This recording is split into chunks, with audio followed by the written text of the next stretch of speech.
Hey everyone, it's Tobes, and welcome to your second monitor.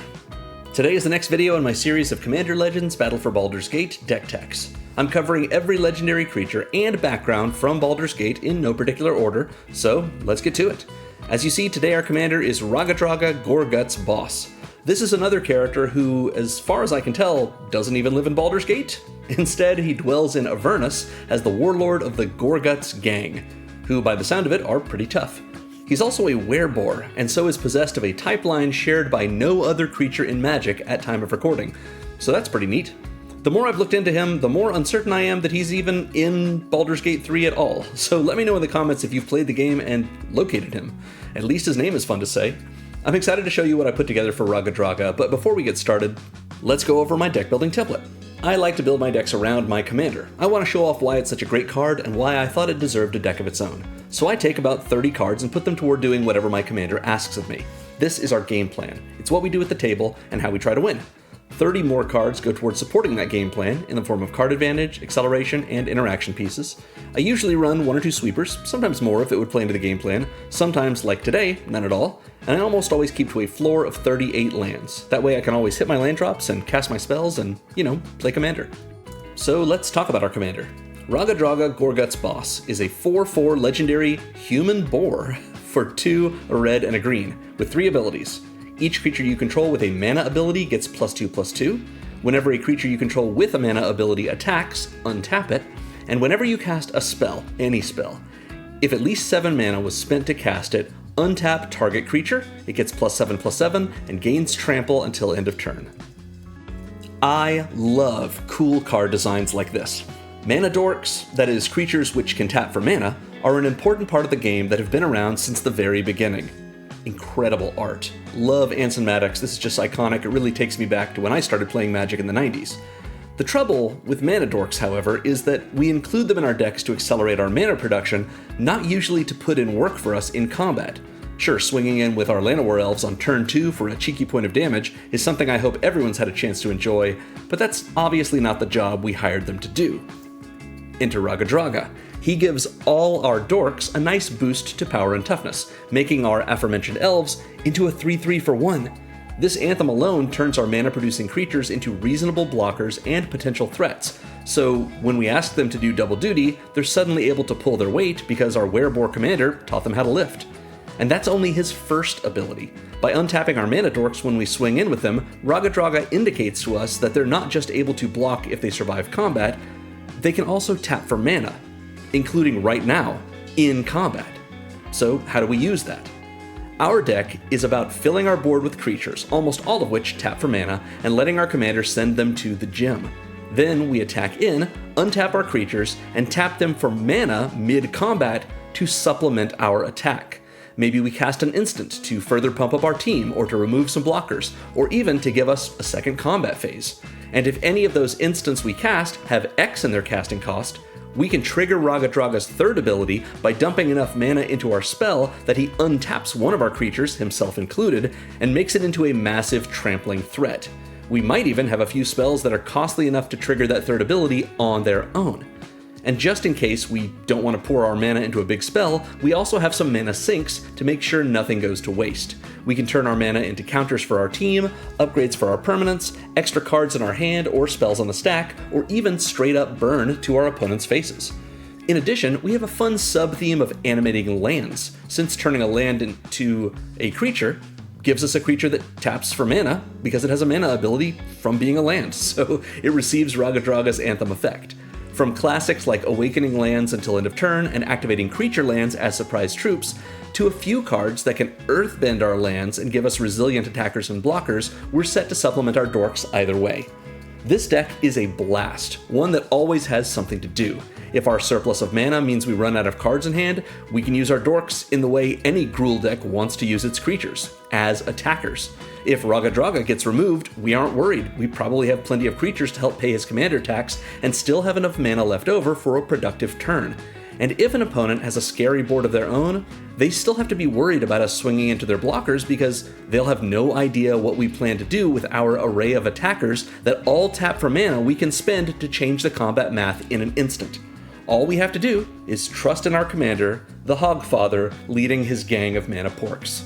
You'll enjoy this deck if you like a flexible, resource-rich game plan that still wins with creature combat, or if your Timmy/Tammy tendencies are expressed equally well with big spells and big swings, and you want to see just how much you can buy when you bring a bunch of friends on your spending spree. So, as usual, this Moxfield list we're going over today is linked in the video's description. At the bottom of it, you will see a considering section, filled with cards that I considered putting in the deck, but ultimately which didn't make the cut for me. However, if you have a bigger budget, or a smaller one, even though today's budget is pretty low, if you like what I've done and you want to go harder into it, I've got good suggestions for that in the considering section, or if you are interested in this kind of strategy and you want to take it in a little bit of a different direction, that considering section is a great place to begin when you build your own Raggadragga Goreguts boss deck. So I'd like to get started, but before we get into our dorks, I want to take a quick look at our elves section. We have a section that just names 10 elves we have in the deck, but we have an awful lot more in the considering section.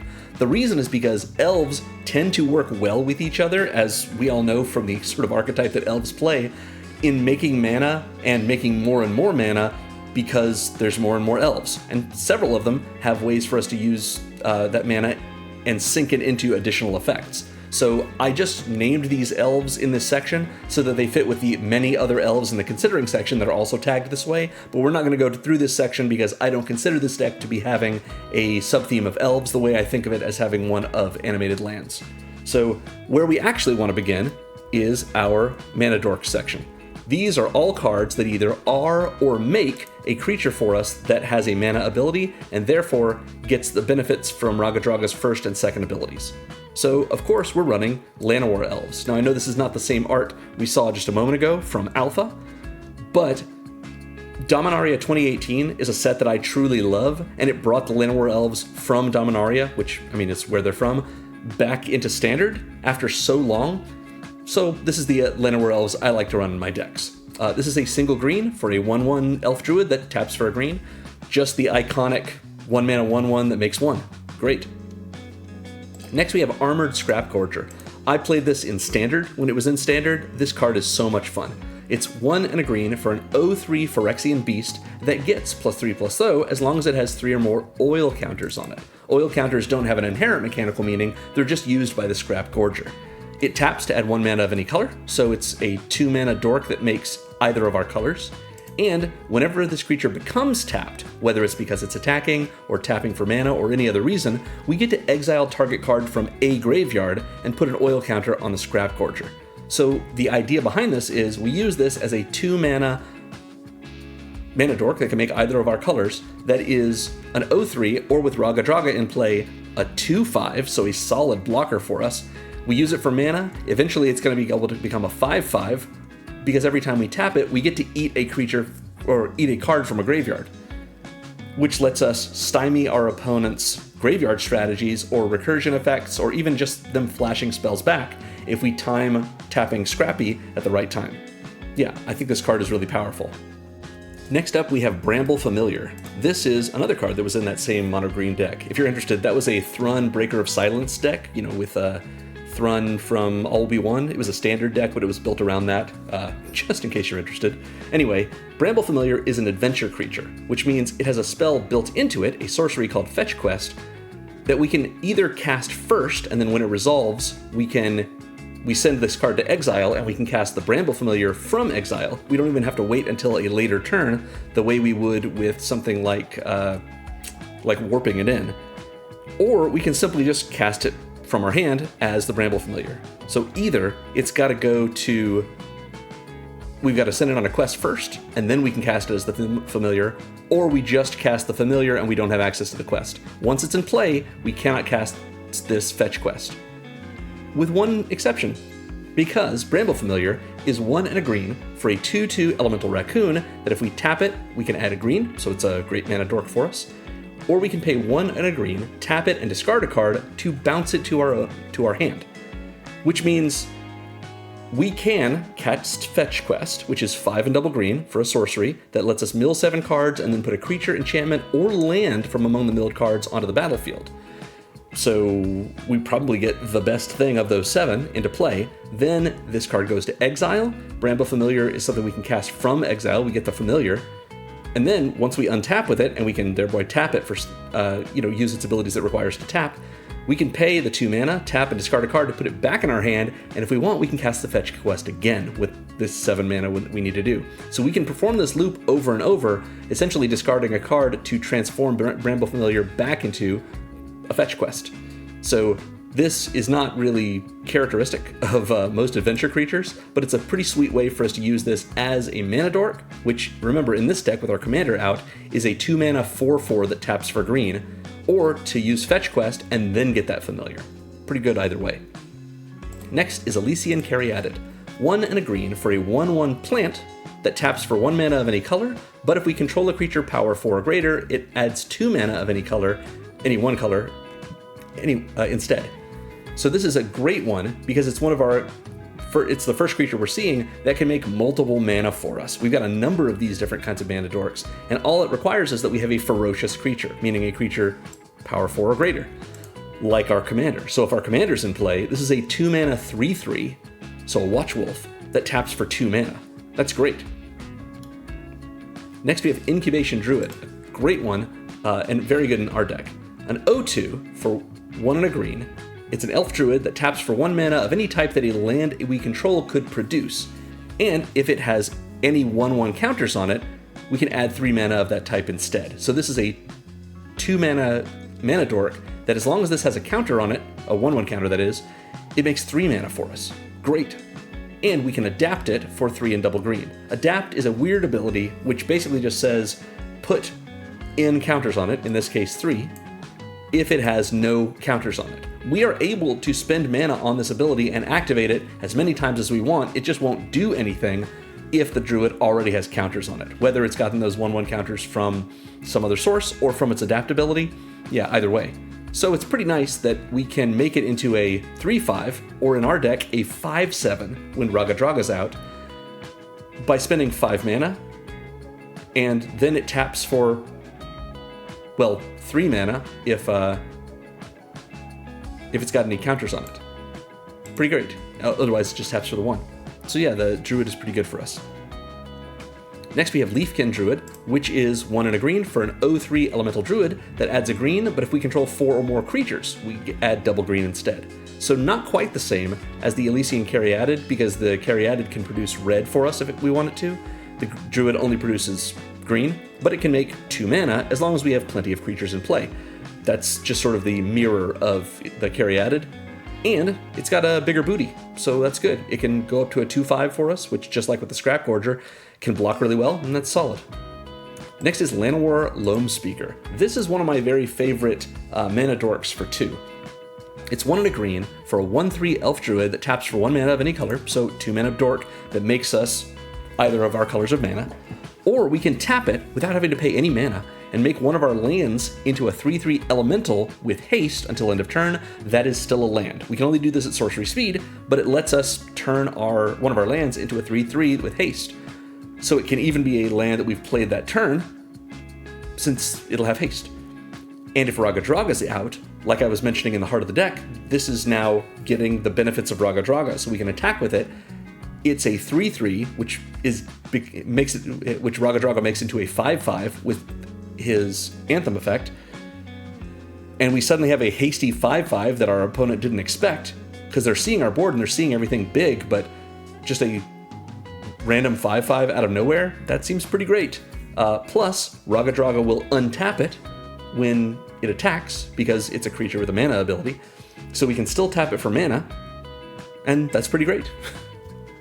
It's also nice the way that this works with Earthbending, which we will see in a little bit, because Earthbending turns a creature into a 0/0 with counters on it.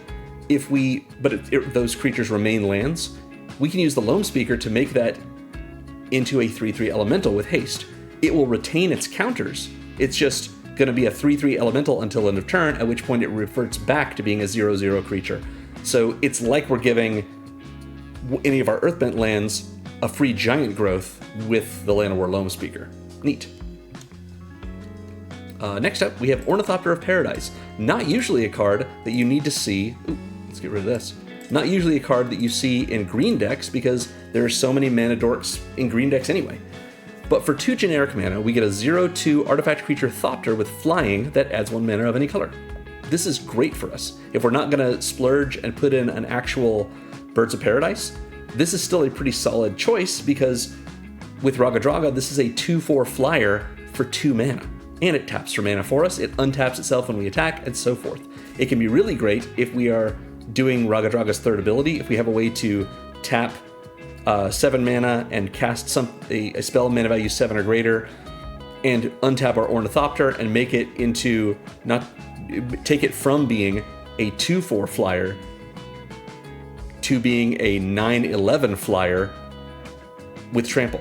That's pretty great. Next up, we have the Scourge of War of the Spark standard. It's Paradise Druid. 1 and a green for a 2/1 elf druid that taps for 1 mana of any color, and has hexproof as long as it's untapped. So this is pretty cool for us because it just gives this creature a little bit of protection with incredible Nilsham art, but also, as long as it's untapped. If Raggadragga is in play, this is a 4/3 creature that attacks and untaps itself immediately, so it's an untapped and thereby hexproof attacker, and that's pretty great. Just a hexproof attacker that also has 4 power, so it's a ferocious attacker as well, for anything that cares about that. Great. Next up, we have Poison Dart Frog, one of my very favorite mana dorks from the last couple of years, because look how cute it is. It's 1 and a green for a 1/1 frog with reach, so nice to be able to block flyers. It can tap for 1 mana of any color, good for a 2 mana dork, and if we pay 2 mana, it gains Death Touch until end of turn. And since it taps for mana, if we've blocked with it, since it already has reach, if we're blocking a flyer or just blocked with anything else, we can tap it for 1 of the 2 mana we need to put into it to give it Death Touch if it's already blocking. And that's sweet because it doesn't matter that it's tapped if it's already declared as a blocker. So yeah, Poison Dart Frog is a great defensive card that also serves as a pretty good mana dork for us. Next up is Ruby Daring Tracker, which is from Wilds of Eldraine but reprinted in Foundations, and it's great in this deck. A red and a green for a 1/2 legendary human scout with haste that taps for red or green.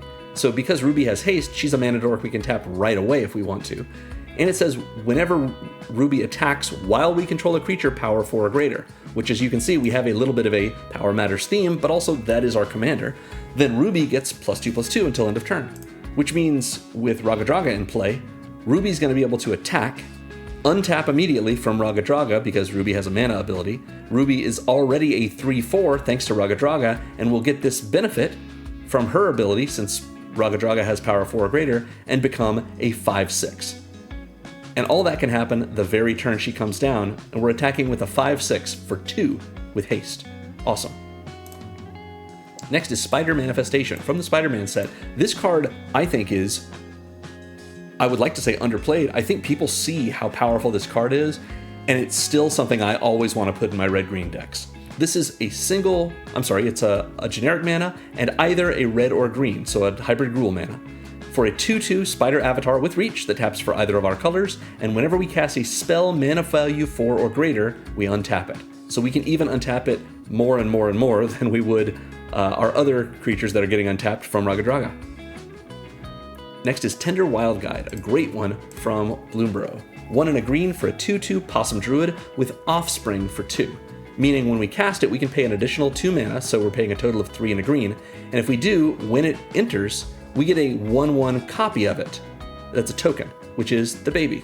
So it's identical to the Tender Wild Guide, except its power and toughness is 1/1. But with Raggadragga in play, the copy is a 3/3, and the original is a 4/4. So it's sweet. In addition, it, and of course the Offspring, tap for mana, 1 mana of any color, or can tap to put a counter on themselves. So the idea being, if we have the Tender Wild Guide in play and we don't attack with it, or if we do attack with it either way, let's say we just have the original Wild Guide. Raggadragga's in play, so the Wild Guide is a 4/4. We go to combat, the Wild Guide attacks, Raggadragga untaps it, and then it gets blocked by a 4/4 creature. Well, before damage, we can tap it for its second ability, put a counter on it, it's now a 5/5, and it's killing its blocker without dying. Pretty great. Or, like I was going to say, if it or the token end up not being needed and remaining untapped during our turn, we wait until the end step of our opponent to the right, or at least when it's relevant another way, and tap it to put a counter on itself. So this is a great design for a mana dork anyway, because it's essentially saying, use this for mana, and if you don't need it for mana, eventually it's going to become a gradually bigger and more threatening creature. In a Raggadragga effect, it's already a threatening creature because it's a 2-mana 4/4 that is maybe instead 4 mana for a 4/4 and a 3/3, both of which can tap for mana and can eventually get bigger and bigger. This is just really cool. Next up, we have Trail Tracker Scout, another Bloomburrow card, but from the Commander deck. 1 and a green for a 1/3 Raccoon Scout that taps for 1 mana of any color. I really like all these 2-mana dorks that, like, the idea is, for 1 mana, you get a creature that makes mana. For 2 mana, you get a creature that makes any color of mana. And that's not always true of our creatures, but for many of them it is. And some of those 2-mana creatures make multiple mana. At 3 mana, you're going to see most of our creatures make multiple mana, or if they don't, they make any color, and give us some other benefit as well. So the Scout is, again, 2 mana for a 1/3 that taps for 1 mana of any color, but whenever we expend 8, we return up to 1 target permanent card from our graveyard to our hand. To expend, we have to spend our 8th mana that turn on spells, which is not ideal with our deck because we do have some mana sinks, but we also have plenty of different ways in our draw section, our card advantage section, to have engines to fill up our hand with multiple cards every turn. So with Trail Tracker Scout, the ability to cast a bunch of spells is not unlikely for us, especially since we have some spells that are just big on their own because they're meant to trigger Raggadragga's 3rd ability. So it's not hard.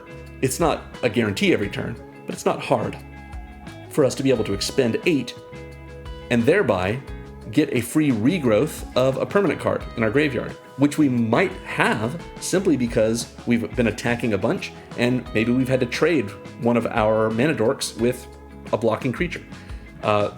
Probably we got a good trade out of that because our mana dorks were pumped up by Raggadragga, and the Trail Tracker Scout doesn't even need to attack itself in order for us to have this expend 8 trigger happen. So pretty good either way. Next up, we have another Bloomburrow Raccoon. It's Wandertail Mentor, a red and a green for a 2/2 Raccoon Bard that taps for red or green, and it says whenever we expend 4, so we spend our 4th mana that turn on spells, we put a counter on Wandertail Mentor.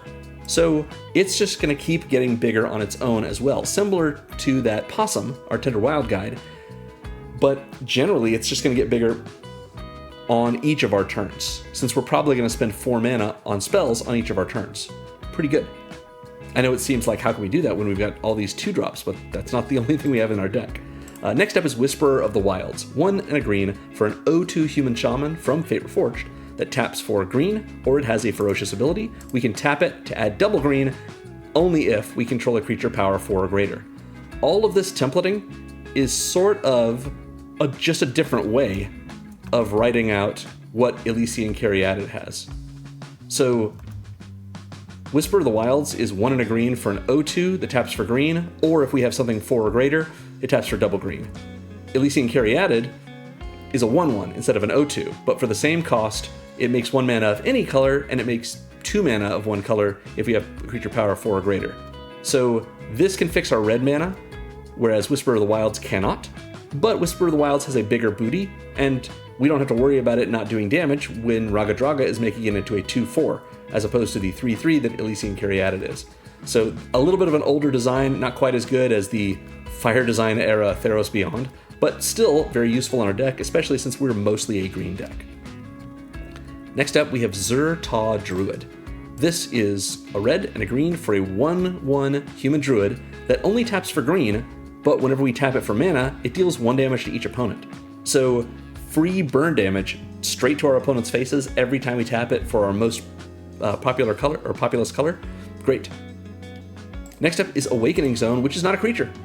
It's 2 and a green for an enchantment that says at the beginning of your upkeep, you may create a 0/1 colorless Eldrazi spawn creature token that has sacrifice this token, add a colorless mana, which is a mana ability.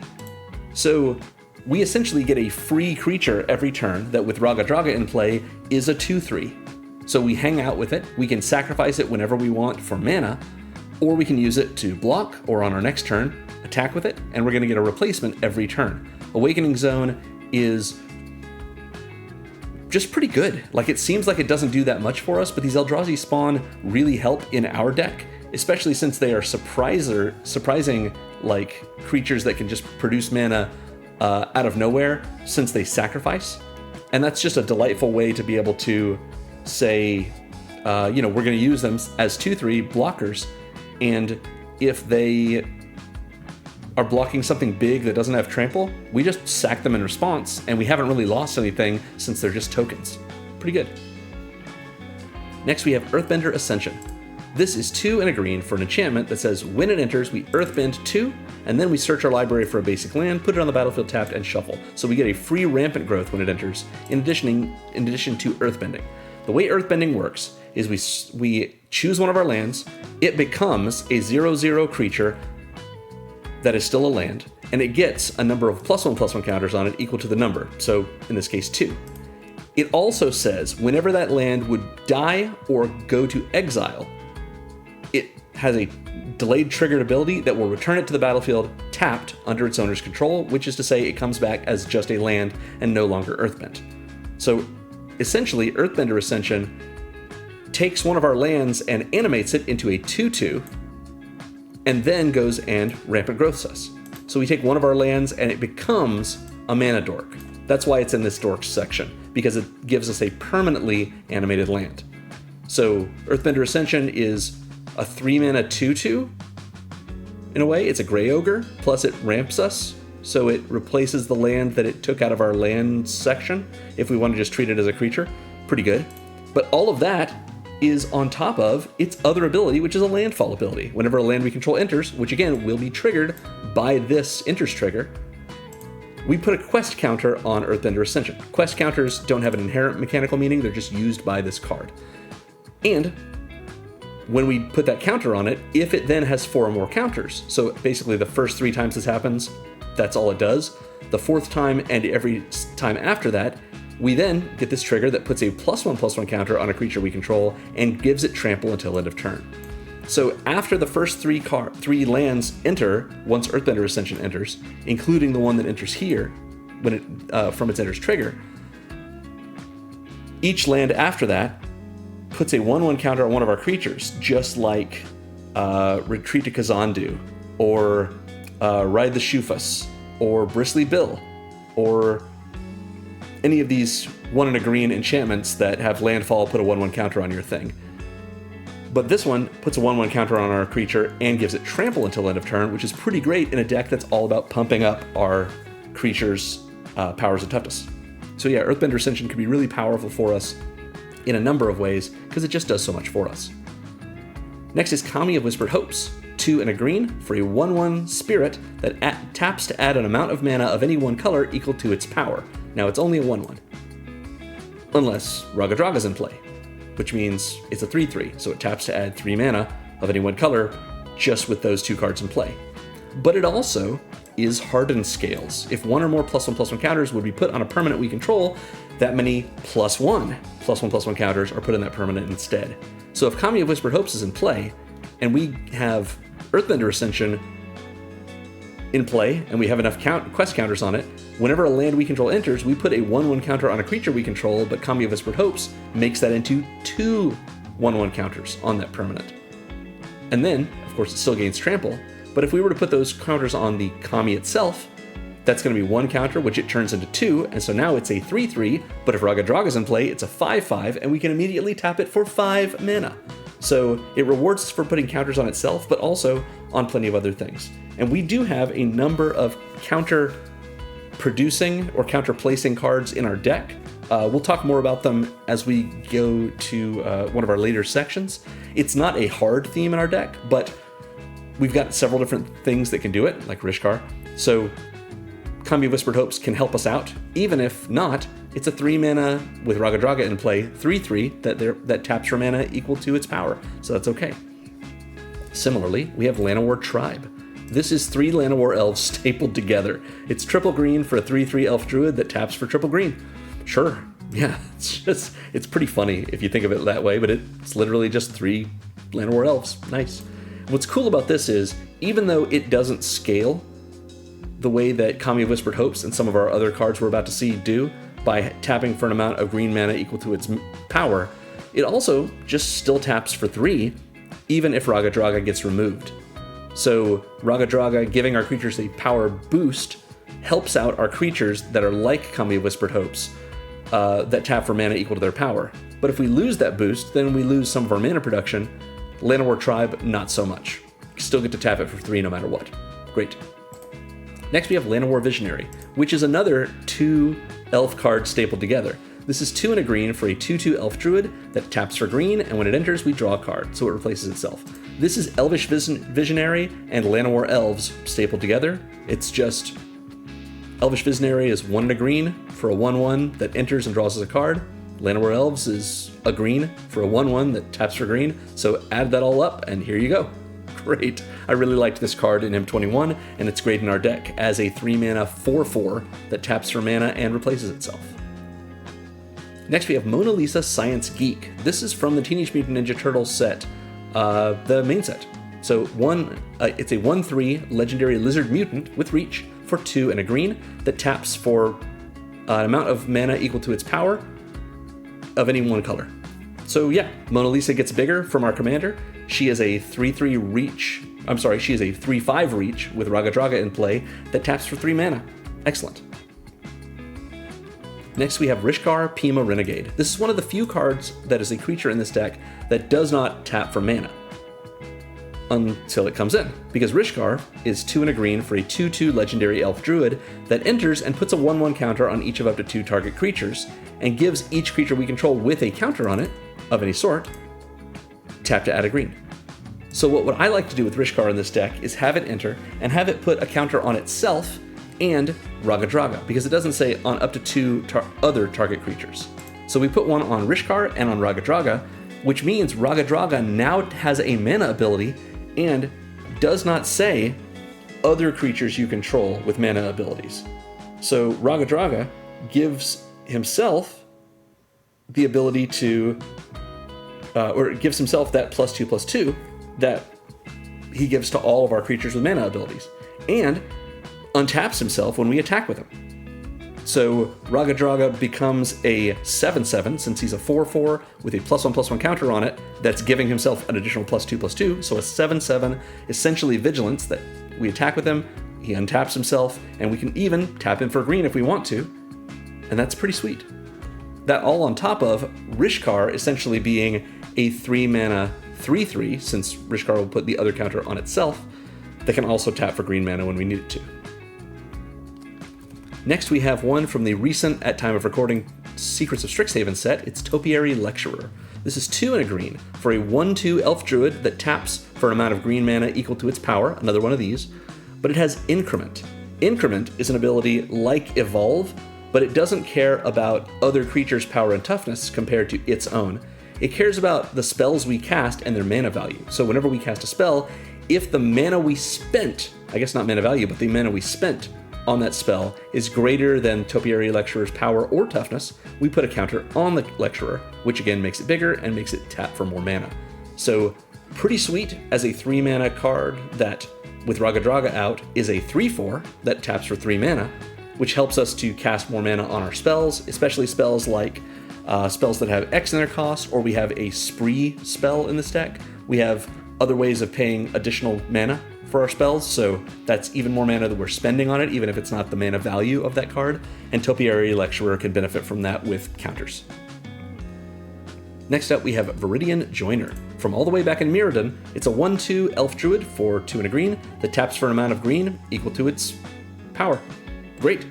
Just a solid creature that does a pretty good imitation of the Llanowar tribe. It's a 3/4 with Raggadragga in play that taps for triple green, and that's pretty sweet. Next is Drum Hunter, card that really works well in our deck. 3 and a green for a 2/2 human druid warrior that taps for a colorless mana. And at the beginning of our end step, if we control a creature power 5 or greater, we may draw a card. Now this is not always what we're going to be doing, because we have a lot of creatures that are power 1 or 2, and with Raggadragga in play that makes them power 3 or 4. But we do have some creatures that are bigger than that tap for mana, that Raggadragga therefore will be helping cross that power 5 or greater threshold. We have, like you've seen, a way to give Raggadragga a counter and thereby tap for mana thanks to Rishkar. And we have a couple of other things that can pump up our creatures, even if it's just temporary. Those temporary power boosts also matter because Drum Hunter triggers at our end step. So if it says, creatures you control get +X until end of turn, and that puts any of our creatures over power 5 or greater, well, that's going to remain there as long as they stay in play until our end step, and it's going to draw us a card. So Drum Hunter doesn't draw us a card every single turn, but in this deck, it's pretty often that it does, and it's not hard for us to get counters or temporary boosts or other ways of increasing our power and get it over that threshold by end of turn so that we can get a card for it. And Drum Hunter, of course, taps for colorless mana, which is not ideal in this deck, but we have plenty of creatures and other spells that can use colorless mana, as well as spells with X in their cost, so it doesn't matter that it's an uncolored mana. We can use it for that too. Next, we have the Leafkin Avenger. Great card from M21. 2, a red, and a green for a 4/3 elemental druid. So with Raggadragga in play, this is a 6/5, which means it does have power 5 or greater for the Drum Hunter, just calling that out. Again, 4/3 elemental druid for 4 mana, taps for a green for each creature with power 4 or greater we control, so that includes itself and Raggadragga, so on its own already taps for just double green, assuming, I guess not on its own, but with Raggadragga in play. And it is one of our mana sinks for 7 and a red, which is 8 mana, don't get me wrong, but not that hard when we have so many creatures that tap for multiple mana. It deals damage equal to its power to target player or planeswalker, which means we can snipe planeswalkers with this, we can burn out players even if they think they're blocking all of our creatures that we've untapped thanks to Raggadragga's attack trigger, and they think they're going to kill our creatures. We can just tap them again, pump a bunch of mana into them, and send that mana as damage at the defending player, or at a different player if we want to. And since Raggadragga gives this +2/+0, it means 8 mana for 6 damage. We can do that probably a couple of times every turn, and that's not bad. Next up, we have Rainveil Rejuvenator from Tarkir Dragonstorm. 3 and a green for a 2/4 Elephant Druid that taps to make an amount of mana equal to its power, and as it enters, we may mill 3 cards. This is not really a thing that we're trying to do in this deck, although there are 1 or 2 things we might want to do with it. If we've maybe played, I don't know, a Scryland, and we want to get the top card of our library off of our library, this is a way to do that.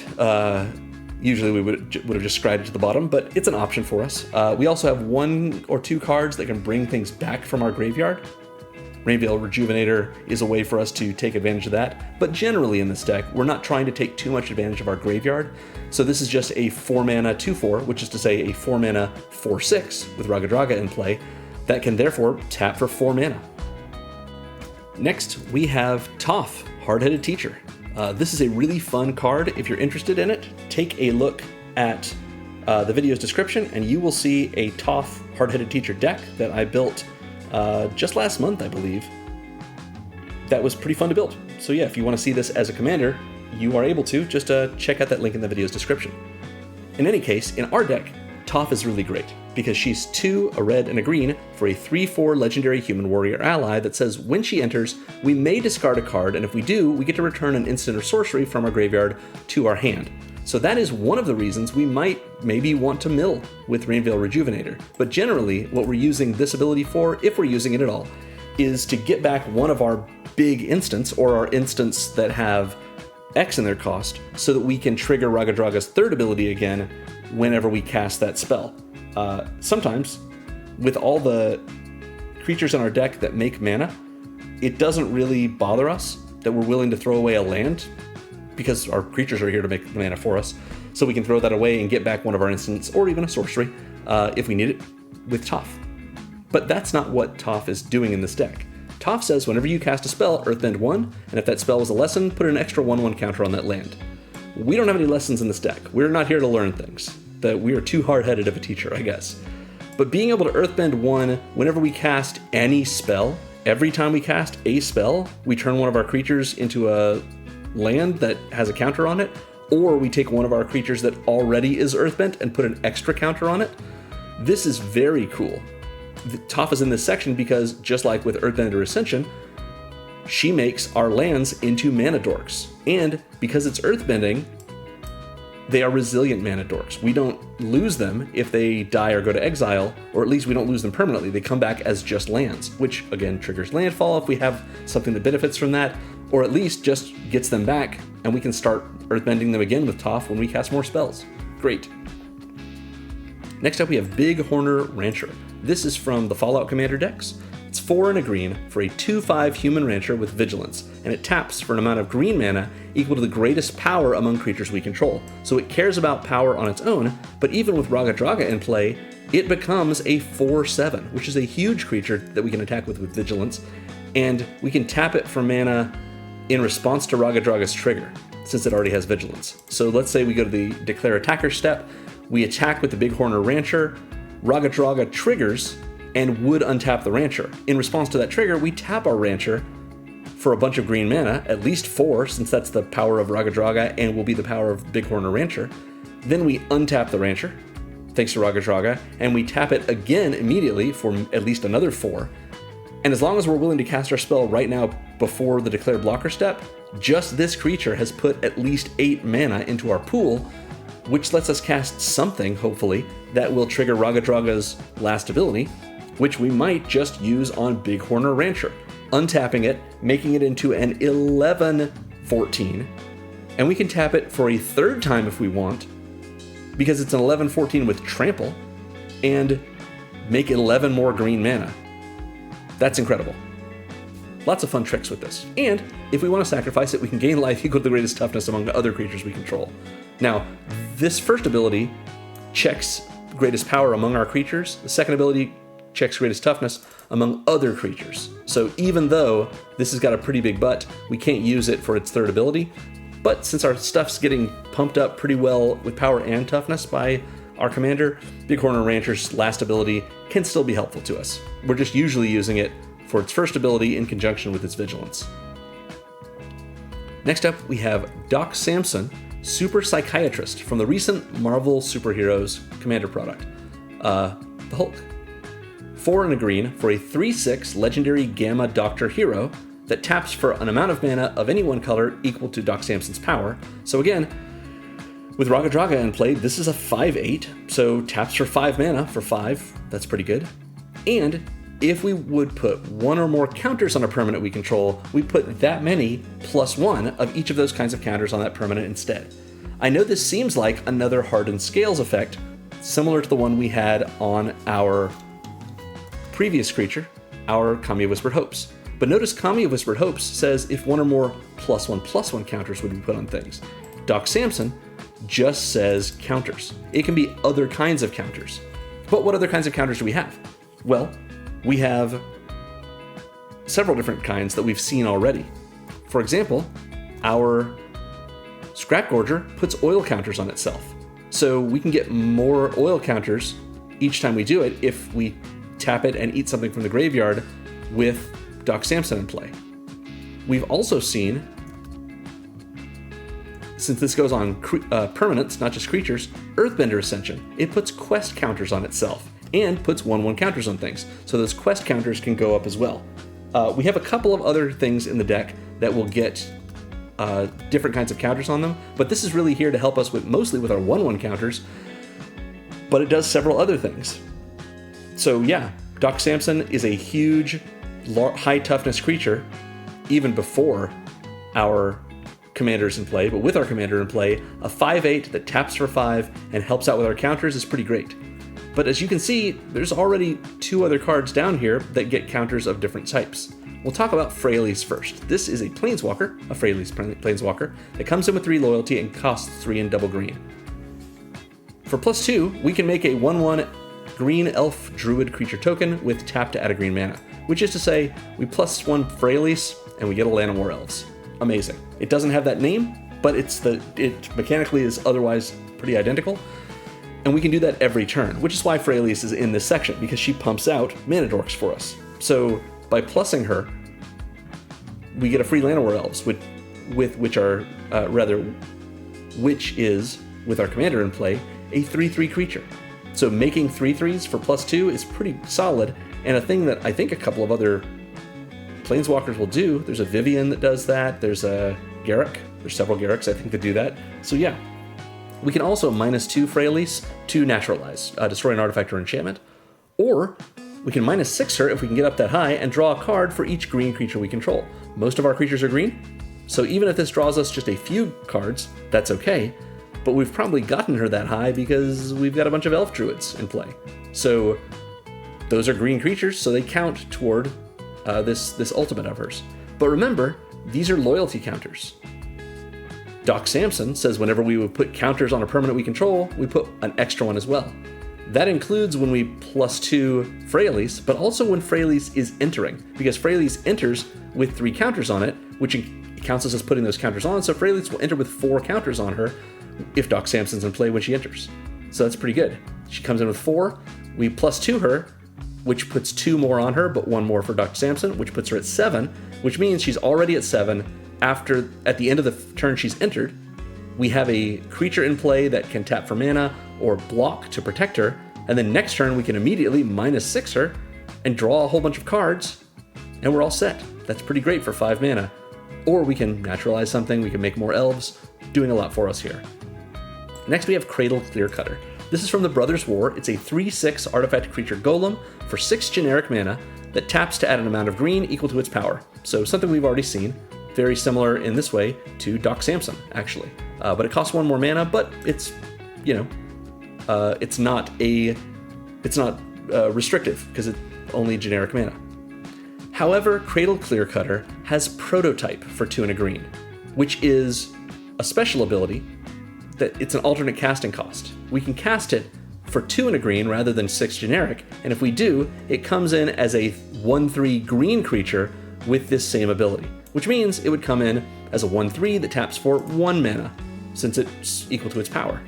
Or if we have Raggadragga in play, it still is a 3 mana 3/5 that taps for 3, which we've seen a couple of instances already. If we want to do it that way, we can. And if it happens to be that it's later enough in the game that when we cast this, we can cast it for its full cost, it will come in as a 3/6, but with Raggadragga as a 5/8 that taps for 5 mana. So just like Doc Samson helps us out. So nice that it has the same kind of situation as Doc Samson, even though it costs 1 more, but it's less restrictive mana. But we can also have it come in earlier if we want, and that's if we compare it to Doc, that's sort of the trade-off for not having the ability to be a little bit of a hardened scales for our counters. Cool. Last in the section is the Legend of Kyoshi. This is a saga. If you haven't seen sagas before, here's how they work.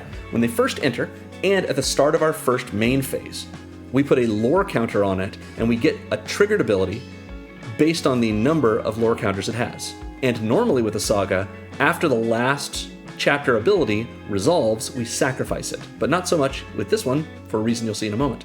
I do want to call out the fact that these are counters that we're putting on it, which means if Doc Samson is in play when Legend of Kyoshi enters, it's going to get 2 counters from entering rather than just 1, which means we're going to get both of these abilities, and since they went on the stack at the same time and we control them both, we can put them on the stack in whatever order we want. And with Legend of Kyoshi, probably we want to put them in the order of having the second one resolve first. Because the first one is draw cards equal to the greatest power among creatures you control, and the second is Earthbend X, where X is the number of cards in your hand, and that land becomes an island in addition to its other types, because in the story of Kyoshi, she earthbends a town off of, like a coastal town off of the mainland and makes it into an island. So that's kind of cool.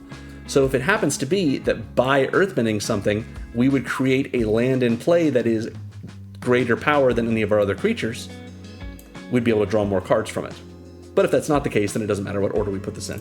However, also worth noting, if we cast the Legend of Kyoshi, and in that same turn get Doc Samson into play, next turn we will get both of these abilities, since we'll put 1 counter on it, but that will be added 1 too, so we'll get both, just so you know. The final chapter ability of Legend of Kyoshi exiles her and returns it to the battlefield transformed under our control, which is why we don't have to sacrifice it, since it leaves the battlefield and returns as a new game object, which is Avatar Kyoshi, a legendary avatar, which is a 5/4 creature that gives all of our lands trample and hexproof. Excellent for that land that we earthbent, of course, makes that land into hexproof and gives it trample. Any of our other animated lands are going to be benefiting from that as well. And even if we don't have any lands that remain in play that are creatures, and therefore could benefit from trample, all of our lands are still hexproof, so we don't have to worry about someone hitting us with a cleansing wildfire or some other kind of stone rain effect. Usually people aren't doing that at the kinds of tables that my decks usually get played at, but still, it's a possibility. And Avatar Kyoshi is herself a mana dork. She taps to add an amount of mana of any one color equal to the greatest power among creatures we control, which she has 5 power and is a mana dork, so with Raggadragga in play, she's a 7/6. So she's probably tapping for at least 7 mana, and that's pretty solid. 7 mana is all we need to spend in order to cast a spell, to spend 7 mana on a spell, and hopefully get Raggadragga's third abilities to trigger. Pretty great. Avatar Kyoshi is just a lot of fun. Legend of Kyoshi, that is. So that covers our Mana Dork section. Before we move on from our game plan, I want to just take a look at our animated lands section. These are all the cards that can animate lands for us, and we've seen all but one of them.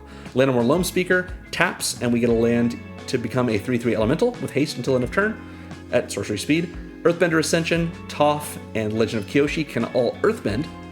And we also have Sylvan Awakening, which is a cool sorcery for 2 and a green, again from Dominaria 2018, that says, until your next turn, all lands you control become 2/2 elemental creatures with reach, indestructible, and haste that are still lands. So if we can tap Mana Dorks for this, without tapping any of our lands this turn, if Raggadragga's in play, all of our lands become 4/4s, because they're 2/2s getting +2/+2 from Raggadragga. They all have indestructible, they all have haste, so we can swing with all of them and totally devastate some opponent's board, or probably wipe them out, or at least get them down by a lot of life. And what's great about it is, because they are all creatures that have mana abilities, Raggadragga will also untap them when they attack, which means post-combat, we haven't spent any of our mana from our lands, so we have all of it still available to us since they're untapped. Very cool. I really think this is a sweet card in this deck that's easy to be a big play. It feels Craterhoofy, in this deck, especially since you can cast this, on turn 3 if you want to, but usually if you're waiting until turn 7 or 8, you've probably got plenty of lands in play, and adding, even if it's only 7 or 8 lands, since they do get haste, to your creature count, they're all attacking as 4/4s with your commander in play. They're all untapping when they attack, so we've still got their mana to cast post-combat, and they're all indestructible, so we're not risking them at all. So the only one of these Animate lands cards that we actually are kind of risking our land with is Llanowar Loamspeaker, because it makes it into a 3/3 that doesn't give it any way to protect itself, as opposed to Sylvan Awakening, which gives it indestructible, Earthbender Ascension, and Toph and Legend of Kyoshi, which all earthbend them, so if they get destroyed or go to exile, we get them back. So, great. Plus, Llanowar Loamspeaker can just make one of these creatures into a 3/3 elemental, so if it's earthbent, it's a 3/3 that's getting those +1/+1 counters as well. So yeah, this is a pretty sweet little sub-theme, like I mentioned, but it can be a lot of fun to see beyond just the Mana Dorks in our deck. So that's cool. Oh, hey, did you just like the video? Nice, thanks so much. I appreciate your engagement with the algorithm. I'm just kidding, you don't have to like the video if you don't want to. I appreciate you being here either way. Thank you for joining me. And so, let's go on now to our support sections for this deck, these categories here, starting with our card advantage section. As usual, I've tagged these as draw. It doesn't mean they all do the draw a card action, they just give us access to more cards that we can use. For example, we have Bushwhack. This is a single green for a sorcery that lets us either search our library for a basic, reveal it, put it in our hand, and shuffle, so we're drawing a basic sort of lay of the land style, or target creature we control fights target creature you don't control. We find a bush, or we whack something. This is great modal value for us. We find a land if we need it. If we don't need it, we use this as a removal spell. Works for us either way. Love it. We've seen the Bramble Familiar. With its fetch quest, we can mill 7 and then put something onto the battlefield from among those 7, which is getting access to a new card. Great. Next we have Commune with Lava. This is one of our instant speed X spells. X and double red for an instant that exiles the top X cards of our library, and until the end of our next turn, we may play those cards. It does say play, which means if there are lands among them, we can play those lands as long as we have a land drop to play them with. So if we haven't made a land drop this turn, we can play one of those lands, if we exile lands with Commune with Lava, as our land drop during our second main phase, or, you know, whenever it is during that turn that it's during one of our main phases. And then on our next turn, we can also play another land from among those X for an additional, as our land drop that turn. And any of the spells we have in that section, we can cast at any time until the end of our next turn, depending on what their timing restrictions are. This is a great way to get a trigger from Raggadragga's third ability. This is a great way to use our mana during combat especially, and it's a great way to just give us access to more cards that we're able to do plenty of things with. A lot of the times with Commune with Lava in this deck, we're just pumping as much mana as we have into it, unless we just want to hold some back so that we might be able to cast the spells that we find with it. But yeah, even if all it does is draw us, or quote-unquote draw us, a bunch of cards that we're only going to be able to use on our next turn, with this deck we've got so much mana that we're probably going to be able to use them all. Next we have Hunter's Talent, a card that it's still amazing to me how useful this card is, and it's a great mana sink in this deck. This is a class enchantment that has level up, which means when it first comes in, it has this first ability. At sorcery speed, we can pay 1 and a green and level it up to level 2 to give it its next ability. And once it's level 2, again at sorcery speed, we can pay 3 and a green and level it up to level 3, and now it has all the text on it. So it gets more text. It doesn't, like, the new levels don't replace the previous levels. So for 1 and a green, its first level is, when it enters, target creature you control deals damage equal to its power to target creature you don't control. So it's a sorcery speed rabid bite. That's totally fine. At level 2, whenever we attack, target attacking creature gets +1/+0 and trample until end of turn. So a nice way to give a little bit of evasion, a tiny little bit of pump, and it's only on one creature, but that's okay too. And then at level 3, at the beginning of your end step, if you control a creature power 4 or greater, so that power matters theme again, which includes our commander, draw a card. So repeatable card draw during our end step, sort of like with that creature that we care about, that creature we have that taps for colorless and cares about us having creatures power 5 or greater, which of course Hunter's Talent can help us get to. Extra cards at the end of our turn, every turn, seems great. Now I know you're thinking, well, this is 8 total mana. We're looking for mana sinks in this deck, so Hunter's Talent is an excellent one. Sometimes we play this for 2, and by the end of the turn, we're getting this card draw because we had 6 other mana to just dump into it. Great. Next up, it is Elemental Bond. 2 and a green for an enchantment. Whenever a creature we control, power 3 or greater enters, draw a card. This does not see, I know what you're thinking. If our commander is in play and we play a 1/1, like a Llanowar Elves, will Elemental Bond see it come in as power 1 or power 3, thanks to Raggadragga? I'm glad you asked. It comes in as a 3/3, because that continuous effect of Raggadragga is already affecting it.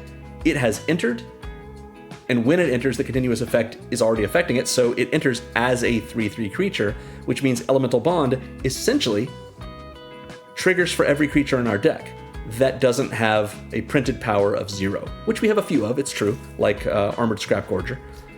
But for every other creature, almost every other creature, I guess, Elemental Bond is going to trigger, and we're going to get to draw a card. So it's essentially a much cheaper, I guess not much cheaper, if it's reading as $3 US, it's a little bit cheaper than an Elvish Visionary, than a Beast Whisperer. There you go.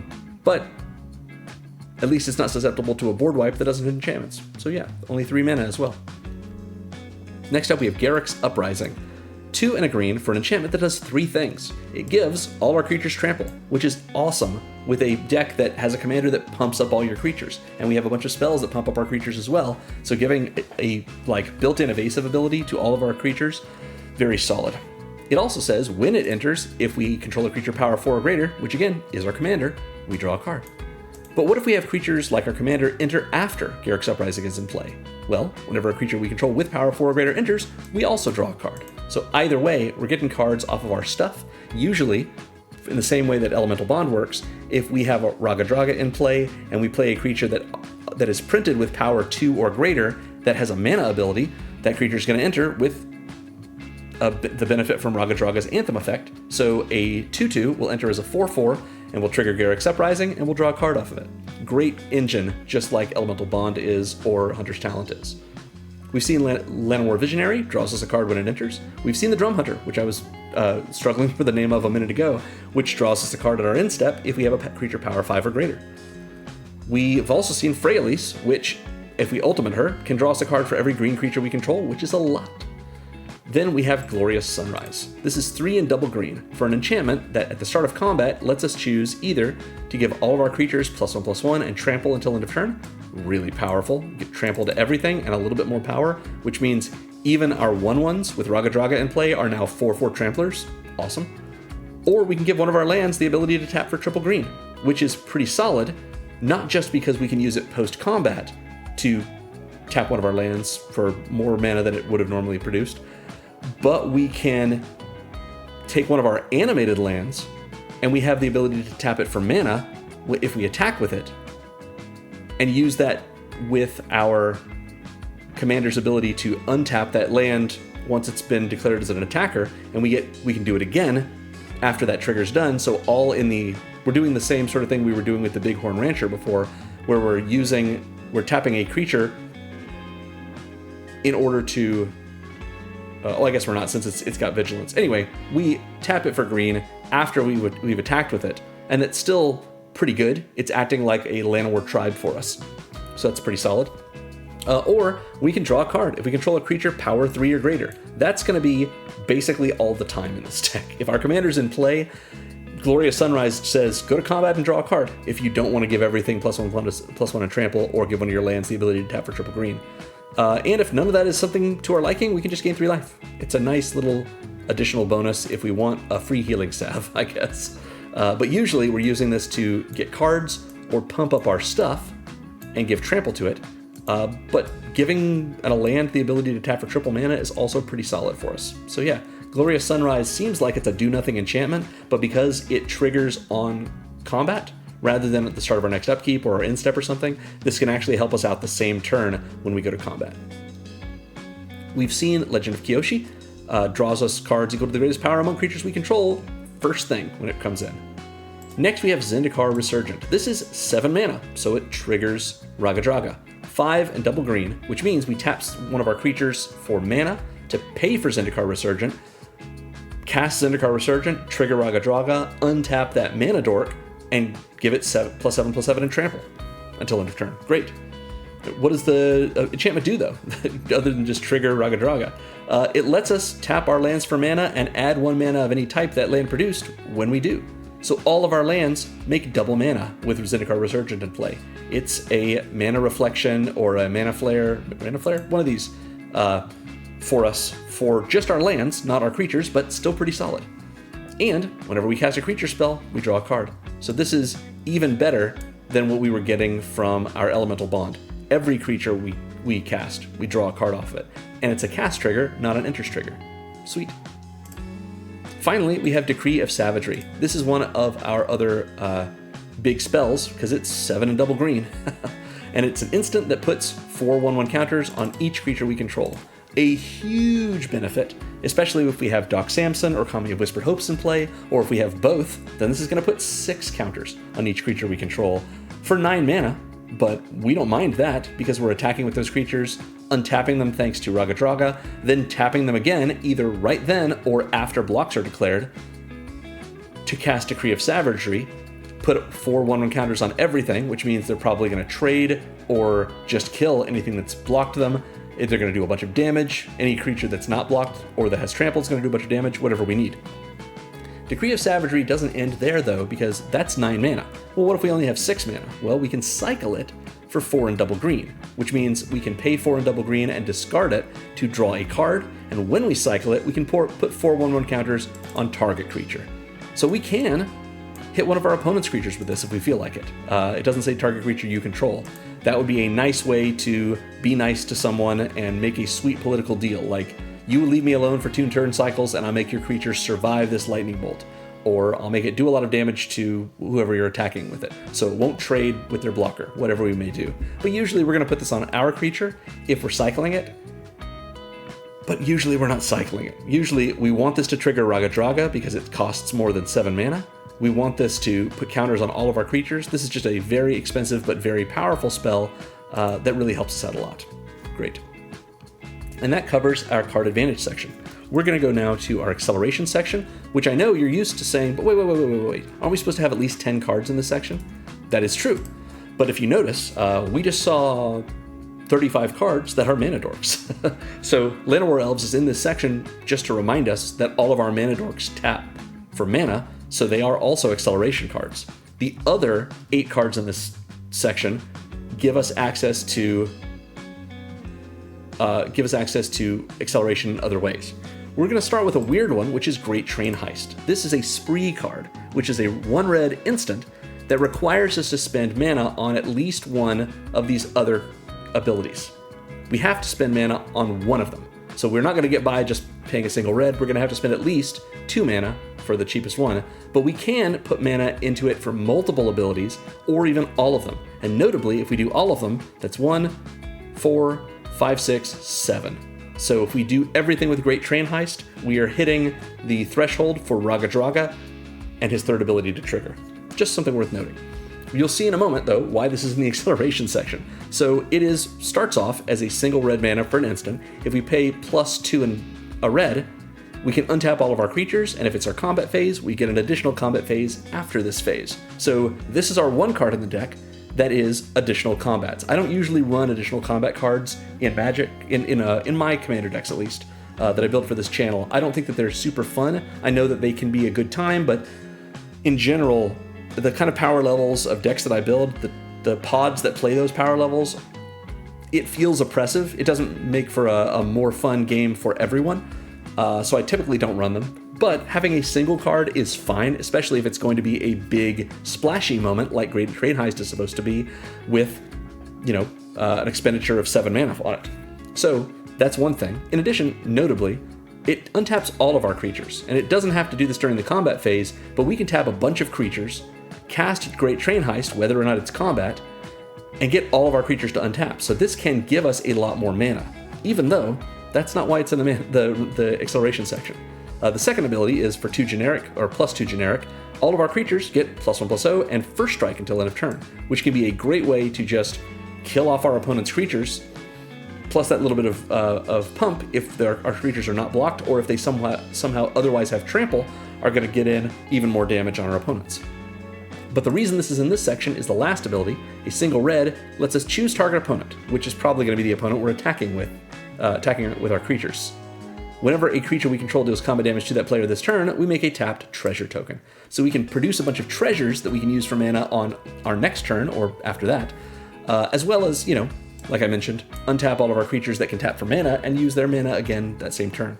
So with Great Train Heist, it has lots of utility to it, and we're hoping to cast this for 7 mana during combat, which will be a total of 4 in triple green or triple red. If we can do that, great. If not, it's got lots of uses modally, and maybe we get 2 modes out of it, if not just 1, but we're hoping to get all 3. Then we have Soul Ring. Of course, we're running Soul Ring. We have a bunch of cards that cost a lot of mana, and even if we didn't, the ability to spend a single generic to get an artifact that taps for 2 colorless, the ability, like the power level of Soul Ring cannot be denied. It's great in almost every deck, so put it in yours. Similarly, Arcane Signet is another basically auto-include. It's 2 generic for an artifact that taps for 1 mana of any color in our commander's color identity. So in this deck, this is a 2 mana rock that taps for red or green.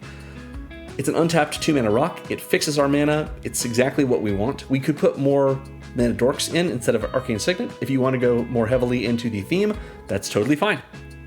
But I think this is good too, so yeah, might as well. We've seen Earthbender Ascension.